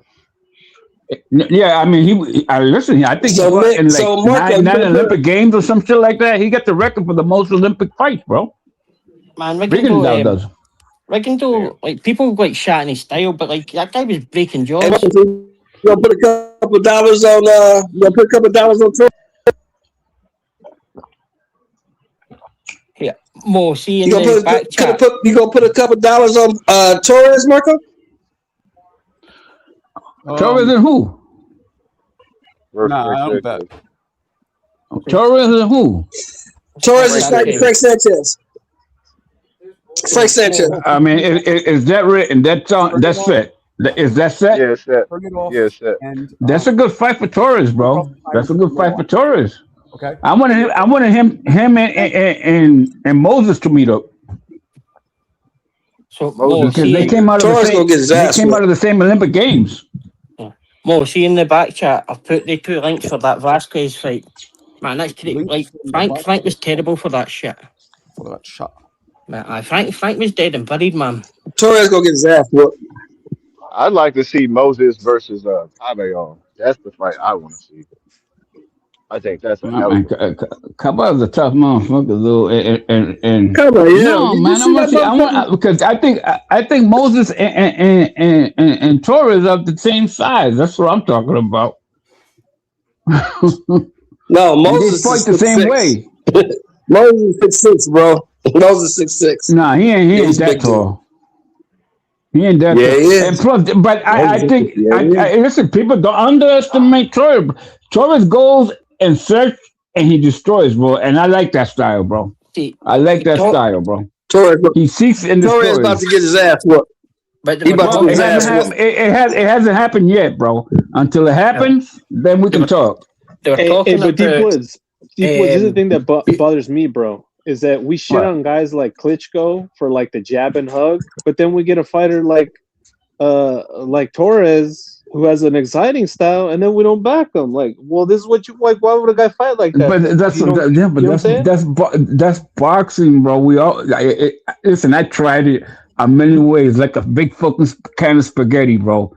Because the shit that we like and I'm gonna tell you what other people don't like. I'm gonna tell you what soured me on Richard Torres when he got carted out of the Olympic Games. That I was done with him after that.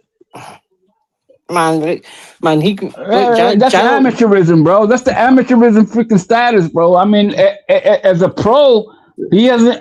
Listen, I didn't think he would be this good as a pro, bro. I'm telling you right now. Like He let that motherfucker put him on a stretcher. He didn't even walk out. He let him put him on a stretcher and carry his ass out. Like they're talking, I'm done with that dude. For Moses, he'll no fight Wardley. Moses will fight Franklin in that match that's already made. And then they were talking that he's probably going to fight Gassiev after that. He's got good people behind him. Well, he's hurt now, so he ain't fighting nobody, Mick. He's hurt. He ain't fighting nobody. And for me, listen, and for me, Wardley is my dude because he had no kind of atmosphere. He learned how to fight at a late age and started busting people's asses, and I love that shit, bro. He was like, did Gassiev just lose, or did he just win? Gassiev won. He just won, right? He just knocked the dude out? Won. Yeah. Okay. But that's as far as what they're talking. But he'll certainly no fight Wardley. In fact, I'm sure I seen a thing today saying they wouldn't fight, but I've But knew that for a while. I saw a thing where it said Wardley was reportedly next for Usyk. He was, but Usyk's Usyk like Usyk's going to fight Wilder, isn't he? Wilder, yeah, he is. He's gonna give him a going away present, Usyk bro. said he would like to grant Wilder a fight, and Wilder accepted, but we haven't heard anything. Well, what do you mean? You know how much money? He ain't gonna say no to all that money. Wilder took the fight. What are you talking about? Yeah, Wilder he ain't took gonna the say fight. no to none of that money. Wait, so have y'all heard anything else about just them talking about? Have y'all heard anything though? Listen, he'll be crazy to let that money go, even if he gets knocked out in the first round. Signing with a Well, promoter because in it's the easy money US. for Usyk. US Yeah, for promoter. Wilder, bro. You think that big? You know how big the bag is gonna be for Wilder? And they're saying either Vegas, or Los Angeles. And that's my on Uzyk's part, bro. Usyk, well, he's damn near 40, bro. You know what I'm saying? That's smart on his part, man. He ain't trying to get the young guns, man. Even though he's good, That's what I'm saying. It's easy money. Yeah. That's what I'm saying. It's smart on Usyk's part. There ain't I no would do the money same in thing. Wardley. Ain't no money in Fabio Wardley. There ain't no money in the Fabio Wardley business. No, but yeah, there's trouble there. There ain't no money. You're right. There's trouble there with Fabio. no, like if you're talking y'all right on maybe that one. like for Usyk and that, there's no money in it. But if you're talking maybe looking at somebody like Kabayal or that, there's definitely money in Wardley. There's definitely money in Kabayal as well. It is. Yeah, but them dudes is on the same level. Them dudes ain't on the money level of Usyk and Wilder is what I'm saying. They not on that level. Kabayal has a following, bro. In like Germany, he had like 30,000 people fighting that knucklehead the other day, bro. Kabayal is not on the money level like no Usyk and Wilder. Cut it out. No. Listen to CC. You're getting wrong, CJ. If they bring the fight to Europe or to the UK or whatever it is, it's gonna draw more than 30,000 people, bro. That's a big money fight, bro. Oh, definite. Yeah, that's what I'm trying to tell him, man. He thinks nah, man. They ain't gonna. If I can make 40 million over here in Europe, why am I gonna go to the US and fight for fucking 10 million? Yeah, That's not gonna happen, bro. Wardley versus Kabayel would sell out in like Dubai. Yo, he just sold out 30,000 people, bro. With fighting I don't even know who the hell he was fighting, bro. They could put that on the Riyadh card and be in Dubai, and that would sell big with Kabayel and Wardley. That would sell big. Yeah, he does got a following. Kabayel does got a. I didn't think so, but after what I saw the other day on that freaking on that card with like 30 G's going crazy, I was like, damn, this motherfucker, he got Germany on fire right now. So, and you know how heavyweights who makes more money? So who makes more money? Usyk Wilder or Usyk Kabayel? Who makes more money? If they make it in Europe, Kabayel. They're not gonna make it in Kabayel. They're gonna fight over here. They're gonna make it in Europe. Bro, that's a big fight, show. That's a big fight. They'll put that shit on. They put that shit in 100 seat people, bro, on the stadium. Yeah. They put that shit in the stadium, bro. Hey, but let's be real, bro. Let's be real. Usyk doesn't want to fight in fucking Dusseldorf. No. Usyk is old, bro. Vegas, Wild. No, Usyk is old, bro. I ain't gonna lie. I ain't gonna lie. He's old, bro. He doesn't want that young shit, man. You remember, like he went and fought Dubois in Poland, and like, man, his heroes fought in Germany, Klitschko. So. I think, the Klitschko. Thank you, Mick. That's a good thing, man. The Klitschko said, "Oh shit, this is what I can do here in Germany." Them motherfuckers multi-billionaires over there now because of that shit, man. I think personally that the US public haven't bought into Usyk, and they've already threw Wilder away. Like It's I not can't the see. same, man. Do you not think so? Yeah, go ahead, Mick. I don't think like somebody believes that. Like, I don't think most of the American public believe that Wilder could win. I think that's true, Mick. But that doesn't mean that Wilder isn't getting paid millions, bro. Like he still got paid. He fought a nobody. He fought a Yeah, but nobody listen, in Wichita, they're gonna Kansas, put bro. 90,000. They're gonna put 90,000 people on a freaking football stadium, bro. I Come think on, For who? You're that's a big right, but difference, it's bro. just For my who? thinking is not to cast aspersions, allegedly, but there's someone somewhere is putting this money into Wilder. You know what I mean? Where I don't No, think they care about he's the gonna get return. paid. You know what I He's mean? gonna get, but he ain't gonna get the money that Caballal and Usyk will make. No, and not in Europe, anyways. No way. And if they fight in Caballal and Usyk fight in Europe in one of them freaking big ass football stadium, hell no, bro. Come on. You talking about 18, 20,000 to like 90,000 people. And the gate alone, let me mind the pay-per-view, because you know the pay-per-view is different. I don't see Caballero selling out no Wembley Stadium. I just don't see it. Listen, he just did 30,000 and a damn freaking. Who the hell he fought? I don't know who he fought, and he had 30,000 people there. What the hell else they got to do in Germany? They got shit else to do. What's that? They got shit else to do. It would be impressive that shit in London. If he did that shit in London, it would be impressive. Do it in Dusseldorf. What else they got to do? Cheers, Michael. I think that, looking at, I think Usyk sells at Wembley sell. Doesn't really matter who he really fights. Well, he did it before, right? There you go, man. Yeah. I agree with He did it Mick. with Dubois. I think he can do it with, he can do it with anyone. They love Usyk in Anyone y'all London. just They think named, Usyk is the shit. Usyk will sell out. Usyk is going to sell out Wembley against any of those names you just said. But Caballero doesn't have like a They British love promoter Usyk. though. They Isn't he think have like a Usyk German is or the shit. Polish promoter? Frank Caballero Warren's has a Caballero's big promoter. following, bro. Oh, Caballero has a His pretty promoter big is Frank following, bro. Warren, Queensberry. His nationality, first of all, Queensberry, Frank Warren. he has a following because of his nationality and where he's from and how he fights, bro. Caballero has a pretty nice following, just like Wardley. And against Usyk, they're Nobody young. gives a fuck about the Turkish people, bro. Bro, they do. Over there, they do. You might not, Shelton. You might not. But bro, Yeah, that shit's man. gonna Hey, sell, bro. Shelter. What I hear a lot about, I Everybody hear a don't lot of think like you, ignorance. Shelton. Yo, I'm listening to ignorance. It sounds like when Inoue was fighting in Japan, making crazy money because he's like their Michael Jordan. And people and ignorant Americans are like, oh, he has to come to America. He has to come to America. Why? So he can fight in front of in a casino with only like 4,000 people. Like, there's a whole nother world out there, He guys. has to And come to honestly, America. the money is not in America no more. I mean, Stop your lying. Donald Trump did. Do y'all really think Turkey was making any money off any of these shows? Like, I'm just waiting for him to pull Donald the Trump plug. said he did. Nah, Donald Trump said he did. No, you can believe that guy. I don't know what to tell you.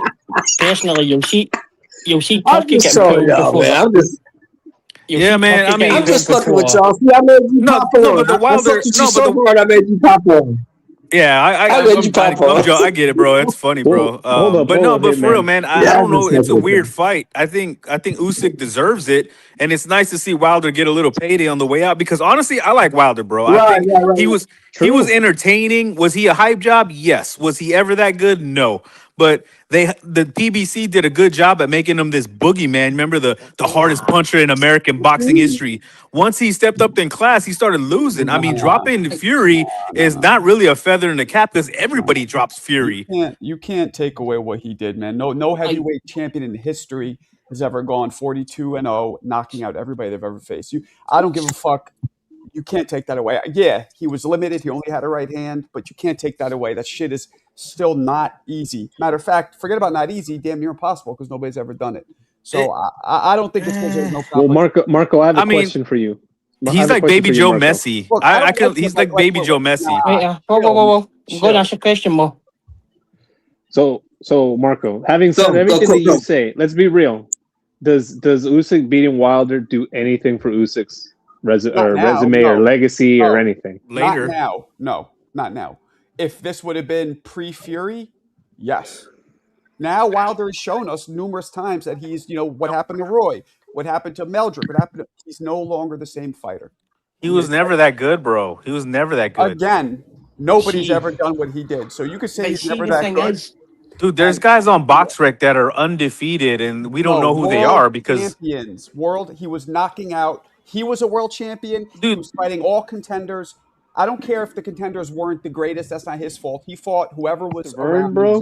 That's the world champion he knocked out. We're not talking about some dude from Oklahoma who was 30-0 and fought all farmers. No, we're talking about a guy who's the world champion. It was Awesome mirrors. Yo, you guys are forgetting. Hold on, Hitman. If you ever knock anybody out, do you know how hard that is? Bro, as a heavy, not as a heavyweight. Yeah, it's not as a heavyweight. Nobody's ever done it.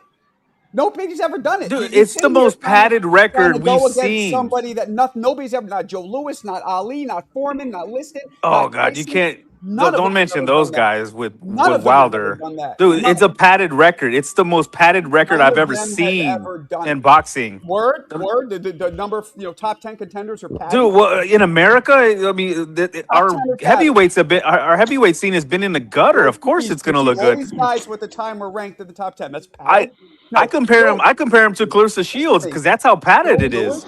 I don't think you know enough about this history, but I'm going to tell you this anyway. Joe Louis had something called the Bum of the Month Club. Yes, because he can afford to. He was admittedly fighting bums, and he didn't knock all of them out. So don't say something. Okay, well, Bum of the Month means he was fighting every month, bro. Like they were fighting so often, they could do that. What? Joe Louis also fighting so often they could do that. Harder to do that because you have more fights. The more fights. Who had computer in front of him? So we're comparing him to Joe Louis now. That's crazy, bro. Is that what you heard? No. Listen. Hold on. Are your ears? Who has a computer? You heard me compare him to Joe Louis because that's not what I said at all. That's what you're trying to get out of the argument. Nobody said anything. No, about that. you could do that back then. Somebody said that bums. They're bums. Well, they weren't bums, and not everybody, even the greatest heavyweight of all time, who's Joe Louis, could knock out every bum he faced. So stop saying it's bums. Anybody could do it. No, nobody ever did it. That's the point. I don't know, man. I just think Wilder was the biggest hype job we've ever seen. I like the guy because he's entertaining, but he's such a hype job. Man, I don't like him either. After he lost the way he handled himself, I do not like him. But you can't be biased and take away what he did in the ring just because you don't like him. Because I don't like him either. I mean, he didn't fight nobody. Okay. And when he did, he lost. Hold on. Wait. Hold up. Wait. You just said that everybody he fought after he won the title was ranked in the top 10. I beg to differ. Not everybody. A lot of them. I'm saying they weren't. That's what you said. I'm going by what you said. What you said. No, I didn't say that. So you're not going by what I said. A lot of you said he knocked out. All the guys he knocked out were in the top 10. All contenders. Yeah, you said top contenders, Marco. Come on, none of those guys deserve to be contenders. Some of them. They weren't all. Okay, I'll say okay, who has the computer in front of him? Look up his 10 title offenses and tell me who they were. Tell me where they were ranked. The only one I remember is Ortiz and Chris Arreola. The rest of the dudes, I don't even know who they were. Even if they were bums, nobody else has ever done that. That's hard. That's my point. Melina, Arreola. They were all cab drivers. Nobody has ever knocked out everybody that's ever fought up in 40+ fights. So what's their ranks? Man? Where are they ranked? And if y'all remember, if y'all remember, Fury, AJ, Fury, and Wilder at one point were the top guys, right? They were the top guys, right? And Usyk was around that era, right? But he wasn't in there. He wasn't in their weight class. He was at cruiserweight. So Wilder, hold on.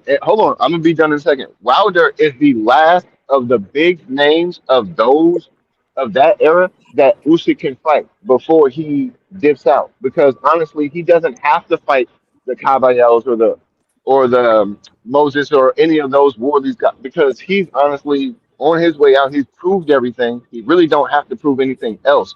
But to bless someone like Wilder, who is honestly one of his peers, and give him a last shot because we know Wilder's about to be gone, that's an honorable thing. And if you're looking at it, Usyk's like, he's the last piece on the chessboard of my era. He's the last one that I can knock off. I can only give Wilder credit for one thing. And that thing that's what we said, though. That's what we said. We said exactly what you said. I can only give the credit to Wilder that he was actually going to Russia to fight Povetkin. when nobody else wanted nothing to do with him. And he was going to go, he was on the plane to fight him. But nobody else wanted none of that smoke. So I give him credit for that, but his best wins lose Hey, or you're gonna keys. get. Thank you. Sorry. Remember that, Marco? Yeah, so I was talking to my wife. My bad. I just have a problem when people try to tell me, when people say how good Wilder was. Wilder was never good. Wilder was exciting. Wilder knocked out a bunch of guys. Wilder knocked out a bunch of guys. He was exciting, but you can't sit up here and tell me Wilder was good because he wasn't. Exactly. Look, and if you think about it, I agree with Usyk that. can really ride off into the sunset with Wilder and let the young guys start the whole new generation of heavyweights, and they can fight it out because these are their peers, so they can fight each other now and start a new era of heavyweights and let Usyk go, and he takes out Wilder, and they go out in a sense because honestly, they're the old horses now. They're the last of the Mohicans. What's his Shelton? You're saying he's not good. So Yeah. you have a point because his skill wise, except for the right hand, he wasn't. But when you achieve the goal, which is to win and the highest possible goal by knockout, how are you not good by default? Do you get what I'm saying? Like he's not good. Yeah. Now that I can agree with. I agree with you, Marco. So that I agree. It's not all or nothing. It's not this dude was great. He was very flawed, but he's competition matters though. Competition matters though, Marco, yeah? Competition does matter though, but his competition wasn't that fucking awful. It wasn't great, but it wasn't that awful. Well, we can go Stavern, Molina, Dupas, Spalka, Areola, Brazil, Gerald Washington, Stavern again, Ortiz, those guys weren't Brazil, awful. Ortiz. Those guys weren't awful. So he's got 2 Stavern, 2 Ortiz, a Gerald Washington, Chris Areola, Dupas, and Spalka. They were nowhere near bums of the month. You know what I'm saying? They weren't great, but they weren't like it's so. Mick, you know, you were a fighter. You know, it's so hard to do what he did. You guys should give him props for it. Man, like, and then it's funny for me being older. It's funny for me, right? Because I heard the same argument used against Larry Holmes. Same argument. Which is what? He ain't fought nobody. Let me tell you, Larry Holmes was one of the most dominated heavyweights that I ever saw, bro. Ever. Hector, am I lying? What did they say about Larry Holmes? Bro, that narrative is always going to be a narrative. They didn't fight anybody. They can't take away what he did, bro. They can't take away what he did. He didn't fight nobody because Ali had beat him already. That's what they said. And anybody that put in front of him, he took care of, bro. He was dominant. I mean, he was incredible. Larry Holmes was incredible. And you're right, you're right, Marco. He doesn't get the credit he deserves, bro. Yeah. Hey, ain't they doing the same thing to Wilder? But that fighting bum thing is always. They doing the same thing to Wilder? Larry Holmes was way better than Wilder. You know that. I didn't say that. That's not what I asked you. I said, are they doing the same thing to Wilder? Same argument. I don't know because Wilder wasn't as dominant and his how you say his dominant lineage wasn't as long as Larry. He wasn't as long as Larry Holmes didn't knock out everybody he faced. No, but Larry Holmes was longer. You know what I'm saying? He didn't knock them all out. Yeah, the longevity was. He destroyed them. But he destroyed them, bro. And when he did knock him down, bro, he did. You know who had Wilder knocked him out. Who? Okay, hey, Shelton, I understand you, okay, but who did Wilder knock out? He knocked out people on the level of Ronaldo, Mr. Snipes. He knocked out people on that level. Larry Holmes did, Mr. Snipes. He did. Yeah, I said Mr. Snipes wasn't that good. And he also knocked out Mike Weaver. He also knocked Jimmy. He knocked all the heavyweights that were there to get knocked out. Larry Holmes did. That's my argument. Listen, Shelton, can I interrupt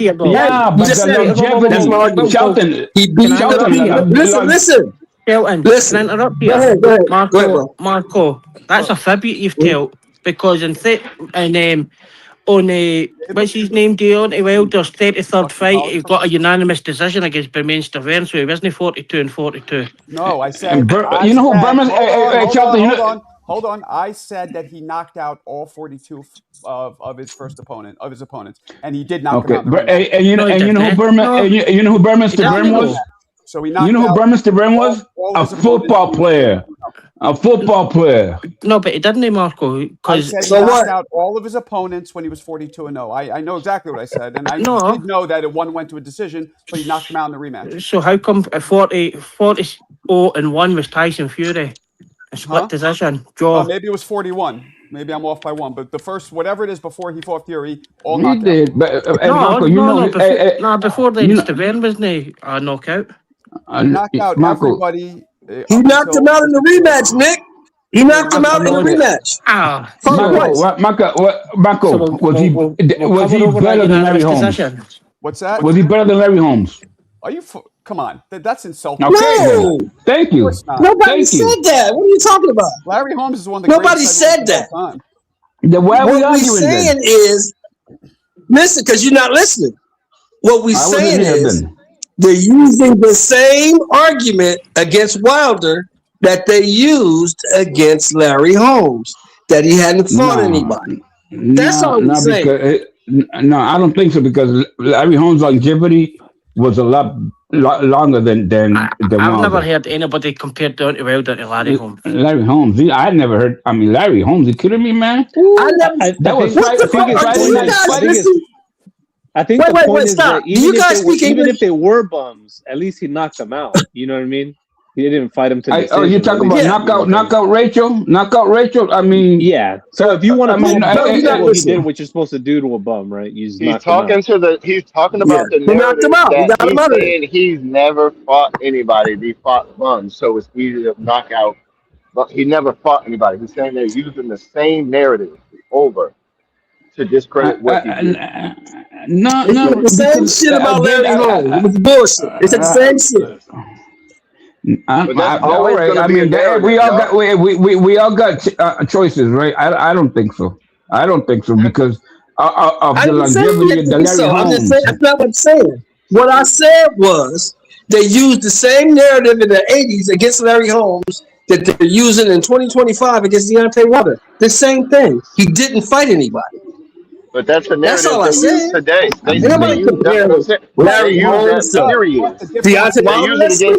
They use it against Crawford, right? Didn't Crawford not fight anyone until he fought someone? No, that's bullshit. The difference is kind of like with Roy in his time. It's not their fault. They fought everybody in their era. Yeah, their era was weaker, but that's not Holmes' fault. That's not Wilder's fault. That wasn't Roy's fault. Exactly. So, you know. Exactly. Well said. There you go, Marco. That's what we were trying to say. Completely unfair. Like, you're talking about Larry Holmes beating Ernie Shavers, Ken Norton, Ernie Shavers again, Muhammad Ali, Berbick, Spinks, Cooney. Hey, what are we talking about here? Mick, not only that, Mick, half of the guys that Holmes beat, they went on to win a title anyways. Like, what are we like? That's what I'm trying to tell people. It was way different, bro. Which ones? There was so much depth. Because Shavers never won shit. Ken Norton, he took Ken Norton's title. Who else won a title that he beat? Just pull up the box rack, man. Berbick. I'm asking you. Because that's not true, what you said. Yeah, what do you mean Berbick won a title? He lost the title. Didn't he lose Berbick won a title before he fought Larry. Berbick won a title in the 80s. No. He won that shit after Larry Holmes. Larry Holmes retired when he won that shit. What are you talking about? Wrong. No, I know, Trevor but that's what Berbick I'm was saying. retired. Larry Holmes was retired when Trevor Berbick won a title. What are you talking about? But that's what I'm saying. The guys that he beat, they still went on to win titles, is what I'm saying. So they were good enough to win titles. Guys, somebody just pull up Wilder's box rack and just see it for yourself. Larry Holmes beat Berbick in 1981, right? When Berbick was when Larry Holmes was putting his titles on the line. Berbick lost his title to fucking Mike Tyson in 1986. In 1988, Holmes was gone. What are you talking about? Holmes beat him in 1981. He didn't win a title in 1981, did he? He got his ass whooped, right? Holmes beat him, man. Trevor Berbick. And then he went and won a title. He got his ass whooped, right? That's what Mo's saying. He went and won a After title. he got his ass that. whooped, and after Larry was already done. After Holmes was gone, because Holmes is a champion, yeah. Yes. Yeah, Holmes was gone. All this for Wilder, y'all? For real? This is Wilder. Come on. Fucking Deontay Wilder. Deontay Wilder. Hey, Captain, you and I from the same generation, Shelton.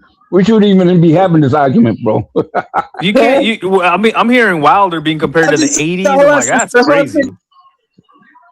No, nobody. You guys don't speak English or something. I don't know what the fuck is going on with you guys. Nobody's comparing Deontay Wilder to Larry Holmes. We're saying they use the same argument against Larry Holmes that they're using against Deontay Wilder, and the argument is they never fought anybody. Dude, today is a really bad example because a lot of people say a lot of weird stuff today.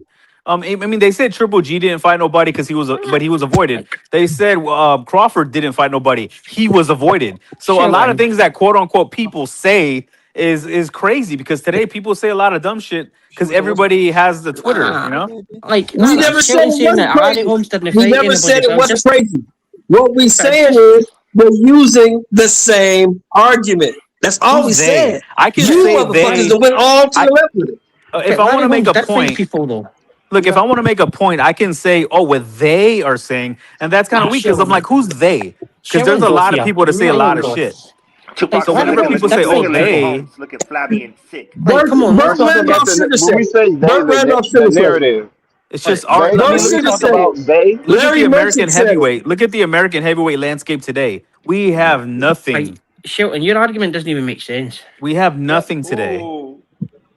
Doesn't it? Like, It don't make sense when I'm telling you who said the shit. It's not my argument. I'm just telling you what they said. I don't give a fuck. I'm not a heavyweight boxer. Shelton. Okay, who's they? We keep I'm just saying telling they. you what Who's they they? said. Hey, Shelton. Larry Merchant, Burt Randolph Sugar. When did we start taking? When did we Who's the start other taking dude? it serious? Fernie Pacheco. All these guys that was Max Kellerman. All these guys that commentate on boxing. Larry, the other dude, Jim Lampley. All these dudes that talk boxing said that Larry Holmes didn't fight anybody. Those same dudes are saying Deontay Wilder didn't fight anybody. I don't know. How is that so fucking hard? Everybody holds Larry Holmes to a high regard. I've never heard anybody say anything bad about Larry Holmes. Larry Holmes is probably the best jabber in the history of the heavyweight division. You weren't even alive when they were saying this shit. When were you born, in 1990? You weren't even alive when I they were was born saying in this shit. 1980. I was born in 1980. I've been watching boxing since. I was alive when they were saying it. The 90s, bro. So why the fuck you gonna tell me what I heard? Man, my ears are hurting, Shelton. Can you show No, I've never heard anybody disrespect Larry Holmes like that. The guys that you speak of, like Larry Merchant and Max Kellerman, I've never heard them say anything derogatory like that for Larry Holmes. Ever. Like, you gotta cite that shit if you're gonna say something like that. You didn't hear it, but I heard it. Where? When? I've never heard it. I've been watching boxing religiously for 40 years. I just fucking told you. I just fucking told you. I don't believe you. Okay, that's fine, bro. Well, that's fine. I'm not asking you to, and I really don't give a fuck if you do or don't. So, Shelton, question for you. Can I ask y'all a question? Hey, can I ask y'all a question real quick? And I'm about to take the conversation a little left. But I've been wanting to ask these questions earlier. But no, it's gonna take it left because I ain't even worried about that conversation, Wilder. But I just wanted to know before you take it left. Yep. Before you take it. All right, go ahead. No, take it left, bro. Go ahead, finish it. Go ahead, fuck it. Shelton, would you agree that what Larry Merchant and that said is wrong about Larry Holmes, but you would agree that Wilder fought nobody? Say what now? Say again. So you're saying Larry Holmes? You say they said that about Larry Holmes, right? But do you agree they were wrong? Right. That's what they said. I didn't say I believed it. I said that's what they said. So you would agree that they were wrong to say that, but they're right. We're right to say that about Wilder. Yeah, of course they were wrong. It was stupid to say that. Of course. Right, excellent. And I like Wilder, man. I don't like him as a person. I think he's a douchebag in person because of what he did to his trainer. And but I like him in the ring. I like him in the ring because he's always exciting. No matter how trash I think he really is, he always goes out there and puts on a show. So I like him in the ring. I just don't like him out of the ring. But I'm gonna be real. He's the biggest hype job that the PBC has ever made. And Tank is number 2. Oh no, Tank is different, bro. Calm down. Tank is a hype job, bro. Go to the So what was your question, Nick? What was your question, Nick? No, you answered my question. It's all good. Blind Faith is a bit to ask. Okay. It's going to go real left, and it's just random. But I just kind of, I was just thinking about it because we were just talking about. As far as the Hall of Fame, do y'all think Mikey Garcia gets in the Hall of Fame? Hell yeah! Yes. Of course. Four division champion. 4 division world champion. Yes. He should. Yeah, of course. Absolutely. I mean, what sucks about the Hall of Fame, man, is become a popularity contest. I should have asked it. My second part was, y'all can answer this too. They were supposed to fight, but Lomachenko versus Mikey Garcia, because we were talking about Lomachenko earlier. And I was just wondering, do y'all think Mikey would have won, or do y'all think Loma would have won? What weight? Loma. I think Mikey was going to be at 30. I believe he was going to be at 30. Mikey bigger than Loma, bro. And Mikey was technical, bro. I think Mikey could have won. Hold on. At 130 and 130, definitely he was Loma. a technical puncher, bro. He was calculated, bro. And Loma was younger back then, so I think Loma gets it easy. Depending, you're right. I mean, even though he came in late as all the Olympian, but like if it was right after the Salido fight, I would take Loma all day, bro. Yeah, because I mean, the guys that beat Loma, they had a huge size advantage. You know what I mean? And props for Loma for just Loma honestly was a featherweight his whole career. He wanted the money fights. In fairness, You talking about Mikey. You talking about prime Mikey? You talking about prime Mikey Garcia? Yeah, prime Mikey. Yeah. Like Mikey, I think Mikey beats as well. Like I think Mikey beats him. I think Mikey gets it. Not a featherweight. Not a featherweight. Featherweight. Loma was featherweight. Man, Mikey can fight. Not a featherweight. Shelton, not a featherweight. What do you think? Marco, what do you think? 130, Mikey Garcia, Lomachenko. What do you think? Mikey was a bad dude, man. Mikey can fight, man. Mikey can fight. You see how he was putting people down, bro. And Loma was running through people. As a small dude, running through people. That'd have been a good fight, bro. Nonetheless. Yeah, it would. It would. But I would still go with Loma. What do you think, Marco? What about who? Say it again. Mikey Loma. Loma, easy. Not easy. Oh. See, why you ask? Mikey Garcia prime versus Lomachenko. 130. Shelton, I was trying to diverse you, and you still asked, and you got what you didn't want. You see what I'm saying? We still love you. Hey, we still love you, Shelton, though. Hey, and Mikey was a disappointment, man. He never had the passion. 4 division champion, bro. He's great, bro. It's like for me, it's kind of feel like the weight matters. 126, 130, push maybe at 135 Loma, but like Mikey fought 140 and 147. 147, yeah. That's what I'm saying, man. It's crazy because he went up at 126 and 20. Like at featherweight, he was never gonna beat freaking Loma, bro. Mikey didn't look too good at 147 though. No. His thing was 30 and 35, bro. Like his thing was 30 and 35. Garcia was a bad boy at 30. Marco, who you got? Prime Mikey, prime Loma, 130. Who you got? Loma, easy. Loma. Hey, can I take the conversation right? Can I take it sideways? You ran into it again. You ran into the Mack truck again. Hey, can I take the conversation sideways? Can I take the conversation sideways? Can I take it sideways, y'all? Go ahead. Okay. What Adrian Broner, does he get into the Hall of Fame? No. He don't count. Get out. Yes. 4 division world champion. 4 division world champion. He don't count. Hold on, Hector. 4 division. He's the youngest 4-division world champion in boxing history. Yes. I can't tell, and I can't tell you anybody he's fought, but besides doesn't matter. the ones You that can't was tell me besides nobody. the ones You can't tell me besides the nobody ones. besides Mickey Ward. Well, Wait a minute. Wait a minute. Besides, Can we just answer besides one of the at a ones time he here? lost, bro. Just Besides of answer the one at people a he time. lost, Instead of shouting out I everybody. can't tell you nobody he fought, bro. No, and the reason I Besides bring the that one he up, lost. hey, and the reason You I can't tell bring me that up, nobody Mickey. You can't tell me nobody Mickey Ward fought either. You can't tell me nobody Arturo Gatti fought either. no, Besides but for real, the reason I bring that up is Mikey because fought Jesse Vargas, bro. Lipinets, Broner. all right, guys. Hey, but the reason I bring that up is to show how muddied the waters are because of these belts giving out so many titles to so many people. That's right, because he didn't You know what I deserve mean? a belt. So He didn't this deserve shit a is belt. like really crazy when it talks to the Hall of Fame. And not only that, like they let Gotti in the Hall of Fame, which I loved Gotti, but he was not a Hall of Fame fighter. Hey, No, Shelton, let what's me the tell you bar? something. Wait, well, Hey, let me tell you What's the something. bar? I like Bruno because he made me so much money. Because every time I bet against him, I won, bro. I won, bro. Like, I to like answer, Broner, bro. I like Broner. to answer the question, basically, you say there's too many belts, but Broner's were all real belts. There weren't any like fucking tank belts where it's the regular shit. But it's pretty kind of free. Look, you look at it. Broner's behaviour probably outside the ring might stop him because it stopped Jermaine Taylor and he should be in there. So And another thing is, I like fighters should be. that fight. Simon Brown should be. Fighters that fight. And you know what Simon Brown Gotti should gave be in the me? Hall of Fame. And you know what Gotti gave me? Good fights. You know what Mickey gave me? Great fights. So Gotti yeah, I'm a fan. Gotti But got they in there don't because belong he in the died. Hall of Fame. They don't belong in the Hall of Mickey- Fame before Mickey- Simon Mickey- Brown. eh, Neither one of them. Mickey, did. oh my Neither one of them God. did. Yeah. Oh Gotti my got there. God. You Gotti will got put in you will there. put Mickey Ward. You gonna say wait. Mickey, Now you gonna sit here and tell me you think Mickey Ward Mickey's not in and the- Arturo Mickey- Gatti were better fighters than Simon Brown? Mickey is not in the Hall of Fame. Arturo is, okay?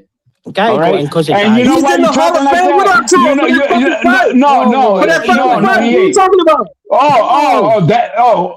And you're right, because you're just making my argument for me because you remember the fights. That's right, the fights they had. That's right. But you know, Yeah, listen. You know what Listen that's to what I'm called? saying. You know Hold what? on, You know Hector, you know what I'm what? saying. Whatever. You know what Listen that's to what called? I'm Legacy. saying, Hector. Listen to what I'm saying, Hector. You gonna tell me Yeah. that Mickey Ward or Mickey Ward's fucking not in the Arturo Hall of Fame. Gatti are better fighters than Simon Brown? But Gotti got in because he died. I'm not talking about. Listen, the fights. Like, And I that's love Shelton. the In the fights, argument. bro. Okay. Shelton. Well, In you the know argument. how they could have In the fixed it. argument. No, hey, but you know how they could have fixed it. If they Because would one of have them put, is if in they the would Hall have of put Gotti. Fame. One of them is in the Hall of Fame, and the other one ain't, bro. So If they would, it ain't an argument, bro. Look, Gotti got in because he died. That's it. First ballot. Yeah, first, that had a little bit to do with it. You're right. and it was the It's fifth. not me. It was the 55th that got in. Yeah, And it was. You're right. That was part of it. But I mean, if he would have got in the Hall of Fame like Sylvester Stallone as an entertainer, maybe not as as a boxer, Like- then I can like- see that. Like the easiest way to answer it, like is it was a week here. See, It's a week now, here. hey, now you freaking trolling because he was a fighter, bro. Can- and can a, I mean, and yeah, a but, good but as fighter. far as accolades, he didn't belong in the Hall of Can Fame. you let me finish this? Is like to explain why he got in. Go ahead, So man. it Go was ahead, a man. week here. It was a week here. There was a Korean guy that got in. Tommy Hearns got in. Mark Johnson, and then there was I can't even remember what the other one was. But Yeah, Gatti not too was sharp, my boy. Yeah, Gatti Sharp was was a beast, yo. Gatti was the fifth. yeah, but he fought 112, bro. First ballot. He fought 112 pounds, bro. Aye, but that's 112. That's why he got in. Essentially. Come on, man. Matter of fact, I got pictures with Two Chop right here that I'm looking at when he won the title, and I think he was 108 pounds when he won his first title, and he moved up to fight Frankie Johnson, which he took a title. So that's crazy. Yeah. 1600 in feudal Japan. But Two Chop was a bad boy from Maryland, bro. Baltimore. That's a Baltimore dude right there. He's a Baltimore dude. A real Yeah, Baltimore honestly, dude. bro, I think we haven't seen a little guy that good since Bam, right? Bam is like Too Sharp, like was the last baddest dude that we've seen since Bam, right? I don't know. No, Finito, man. You kidding me? Finito was undefeated, bro. You know who Finito is, right? You know who Finito Lopez is? If you don't, look him up. There's years where it just falls that some guys get in and Finito might be the guy with the minimum of 108 pounders the best that ever fought, bro, at that weight class.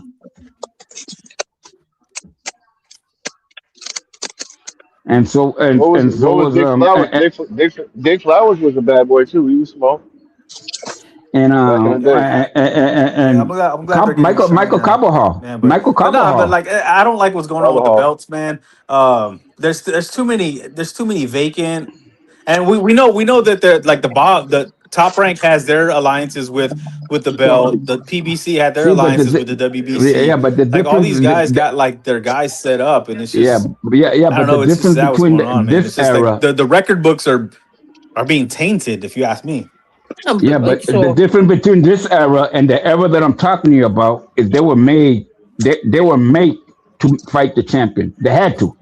They had to. You can't. There wasn't a step aside. There was no man. No. You were the number one contender. You had to fight the champ. If you wanted to unify, you had to unify with another champ. Like that isn't true though. Like because like how many times did there's a lot of step aside money, bro. No, but like how many times did like a champion get stripped in the 70s and the 80s because for example, like the British Board of Control didn't recognise the WBC belt, so they stripped them. So guys that were undisputed unified champs got their belt taken off them, and but look as you say, Hitman's saying it's all these belts are all here. But there's only 53 people that's ever been a 3-weight champ. And there is only something like 21 that's been a 4-weight champ. Ever. And it was just so crazy, right? Like, you would get stripped so easy. And you know what would they do? They would say, "Nuh-uh, I ain't paying this. I'd fucking rather just get rid of this belt and not fight you." That's what they did, bro. Like, you know what I mean? But they would strip you quick. Now they put you in recession, on recess, or he's hurt, or whatever. Like for me, errors in timeline count. As I was trying to explain to people yesterday, try to count a Chris Eubanks WBO belt for like in the 1990s. I mean, for me that doesn't fucking count because it wasn't a belt. And then they were like, "Aye, but it's a belt now." But like Usima Lima, who fought Boots, was an IBO champ. You're telling me in 20 years... Who the hell's the IBO? That's like the WBU. Exactly. So like in 20 years' time, and if they it's crazy. That is freaking crazy, man. If they make it the 5-belt era and add the IBO in, somebody's going to tell me in the background and tell me like, 20 years ago, Usima Lima was a world champion because he held that belt 20 years ago. No. But that's what they did with the WBO belt. Not even my favorite. One of my favorite, that I know personally. That was Mickey. The world title that he bought, that he won, was the WBU, and I didn't recognize it. And he knows that, and other people didn't. But for him, it was his going away present, and he won a world title with the WBU sanction, and he ended up being a world champion. It's like that's why I can't count that WBO for. I can count it if they unified or done something like that, but like aye. Like, that IBO and the other thing, no man. I mean, I need to count for me. Like it's the same as an interim. That doesn't count. I think the sanctions fees like $200 for the fight to be sanctioned, bro. For me, it's got to be the actual belt. No, I don't mind if somebody's an interim champ and the champion doesn't want to face them and they get stripped and elevated. I don't see an issue. Mick, it's like the lineal belt, man. There's nobody there's nobody that says you have to, you sanction a lineal fight. You know that. Exactly. It's all narrative, eh? Yeah. So Mick, since you brought it up, Mick, I have a question for you of like what the boxing fans think and feel over there on that side of the pond. Because something that I thought was really funny after Dalton Smith won, I don't know if you saw in the post fight interview, but his dad took the mic and he was like, "Oh, Commonwealth championship, British championship, whatever, European champ," and he was listing all these like minor belts and minor championships or whatever that he had won over there in the UK or in Scotland or whatever in Europe. Do those belts like? Because over here we look at them like, to me, I look at those. No, they mean a lot over there. They mean a lot over Intercontinental there. or whatever. So But They yeah, mean a that's lot what I'm over there. asking. They Yeah. do. They mean a lot So, over there. like, that's kind of for your way judging you stepping up in competition. So, personally, people see the British Championship as the big one out of the three, but I didn't really, because the British Championship is, for me, yeah, you've got to win that 3 times to be an outright champion, and then the Commonwealth is countries around the world. It's Australia, India, Pakistan, Canada. I'm just a load finished. of them, and then European for me is the third But one. then again, they got a harder path to get to what we have over here. Aye, It's a so way harder path to get what we get over here. So it's a lot Yeah. harder to get a British Yeah, championship than yes, let's it say, is. Yes, the it is. WBC Intercontinental, Yes. whatever, Americas, Yeah. because those are Yes. they just pay the sanctioning, right? Yeah, Basically. they got the path is way harder, bro. Than Aye, to so wait, like the fighters over here are easier to get like world ranking title shots easier than they do over there. Hey, am I the only one that gets like irritated when I hear them like tout the first of the 4-belt era? They keep saying it over and over like it's a good thing. If anything, I'm like, man, that sounds confusing as hell. You're telling people there's 4 belts. Think of it casuals. Like, why is there 4 belts? You know what I mean? Before you know it, we're gonna have 6. like I mean, right before is really simple. I mean, Mick knows this shit. Mick knows this It's shit. Go really ahead, Mick. simple Go ahead. because you'd end up waiting about fucking 8 years for a title shot if there was only 1 or 2 belts. Like there's guys already waiting 2 years for a title shot who've got. I mean, we've got 4 belts. Do you know what I mean? I mean, Well, look, even longer Barrios was if given. there's Barrios undisputed was champs, emailed. right? Hey, Barrios was emailed a belt, right? So he was emailed a belt, and then now Ryan Garcia is getting a shot at that email belt because he's as elevated as the guy to get to challenge that belt off a loss. Hey, So it's crazy. not only that, he got 2 shots at an email belt. Isn't that crazy? 2 shots just- back to it- back. it shows how fucked up No, these- no. Wait, but like so. See, this is where I would say there's a complete difference in this. So Barrios won a vacant interim belt against Ugas, right? So he was an interim champ, and the champ vacated. So technically, he does move up, but that's only because the champ doesn't want to fight him. I don't know, man. It's just these belts are driving me crazy. Hey, to make it all put it in easier for you, it's a lot easier to get to the path is a lot easier for the fighters from here than the people in the UK and Europe have to get to Look a at Rolly. Look championship. at Rolly Romero. There you go. He's a world champion. Example. That'll Hey, don't talk about Rolly. Rolly's the GOAT, bro. Three division world champ, bro. You can't fuck with Rolly, bro. See, I know Rolly is the GOAT, but he became the GOAT off of losses. So He's the GOAT. No, but hey, that rolls into something else, man. Rolly, Prince Nassim Hamed, Adrian Broner, we gotta have guys like this, bro, because they make boxing fun. It's like WWE. We want characters, man. We want bad guys. You know what I mean? No, Like but you that's where they have their place. Point. They You have made a their great point place, and their when you brought mouths up keep getting them opportunities. that. No, Because if Rolly was some boring, nice guy, to a he would have point. been gone a long time ago. But look, he also can fight, and you brought up a good point. Like after I said Mikey Garcia, you brought up Adrian Broner, right? That's a good point. Like, and everyone was like, no. Okay, but when you think about it, they're both 4-weight champions, right? Yeah. So you got to kind of think about, okay, well, does my judgment go into it? What judges and what are they looking at that get you in? Because why does Mikey get in and Adrian doesn't? You know what I mean? So it's like, outside behaviour will stop it. If Adrian Broner will be outside behaviour, if like we're Jamil talking Taylor. about behavior, what behavior behavior stops shouldn't him count. in the ring? No, but Behavior behavior has shouldn't nothing to count. do with it in the ring. Because It we're does talking count, about though. no, because if hold on. If Floyd has all of these damn things out of the ring, does Floyd get in? Because Floyd is not a good guy, right? Floyd is not a good guy, Oh, right? But inside the ring, he's one of the greatest, right? So it's a we level can't of talk about what he degrees. did outside the ring, bro.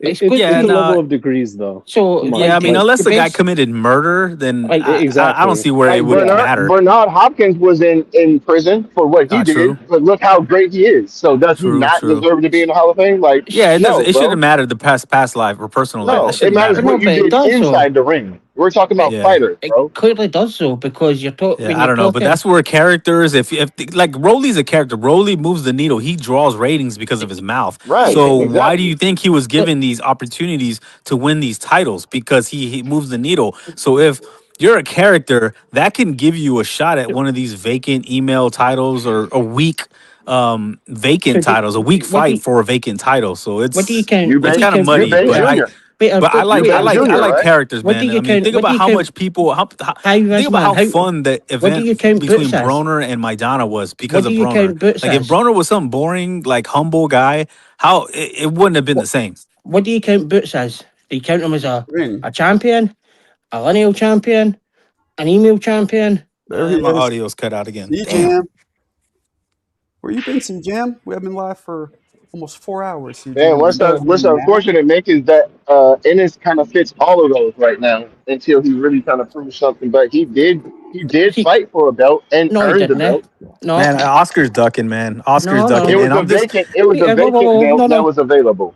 and I'm disappointed in the fighter himself because the fighter can override their promoter and say, look, man, this is what I want. And Virgil's a warrior. They're saying, oh, well, Virgil wants it. It's a promoter that's holding up. He can step up and say, Oscar, get me this fight. You work for me. Hitman, You're absolutely right. The fighter overrules what kind everything. of champion You're is right. Boots? Is Boots an email champion? Yes, of course. I mean, that's what Spence did. Heyman didn't want him to fight Crawford.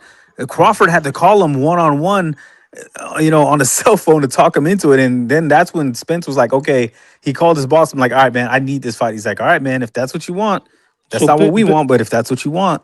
You would agree that Boots is an email champion then? Just the same as Rolly. But I don't like technicalities, Go for a walk there. but I mean, technically, it is what it is, man. You know what I mean? But no, to me, Let me read this super chat. Damn, we're 6 off. I've got to get off in a second, so we're not going to make the goal. Unity is strength. That is a dope fucking name. 2025 to 2035. Shakur Stevenson era. Retiring. I'm assuming he meant to say undefeated. Oh, I don't know about all that. Yeah, I don't see that happening either. In fact, I don't envision Shakur fighting past like 30 or And 32. Shakur might not get by Tio, guys. I'm telling you, I'm starting to feel a slight spidey sense of an upset. I am. I don't know. I'm not totally sure yet. So am I, Marco. You too, right? Yeah. Starting to feel something. I don't know, because I think all of us so expect Tio to lose. So, like, it's just expected. Like, yeah, of course, Shakur is the best defensive fighter, and Tio's, showing vulnerability. Of course, he can't beat him. So that's when shit happens. That's when shit happens, when the mentality is so sure. I don't know, though. We'll find out. Yeah, I think Shakur's gonna go the Andre Ward route and just retire early, and then in 10 years he'll be like Andre Ward and be hella money hungry and be like, Jake Paul, you want to fight? Jake Paul will be done by then, I I believe. think Ward left because of better BF and Bivol. I'm doing a video, I'll have it done today, of Mercer versus Lennox Lewis. Good fucking fight. I don't know if you guys remember that fight. Come on, Hitman, that's not true. And both Lennox's eyes were swollen. He was taking a beating. But, whatever. All right, guys, let me wrap this up. I'll be back on tonight. Marco, can you Yes, answer sir. this question for me? Sure. Do you know who these are? Oh, Jesus Christ. These nuts, Baldy. You gotta wait for me to answer first. You can't just do it like that. You're a great pig.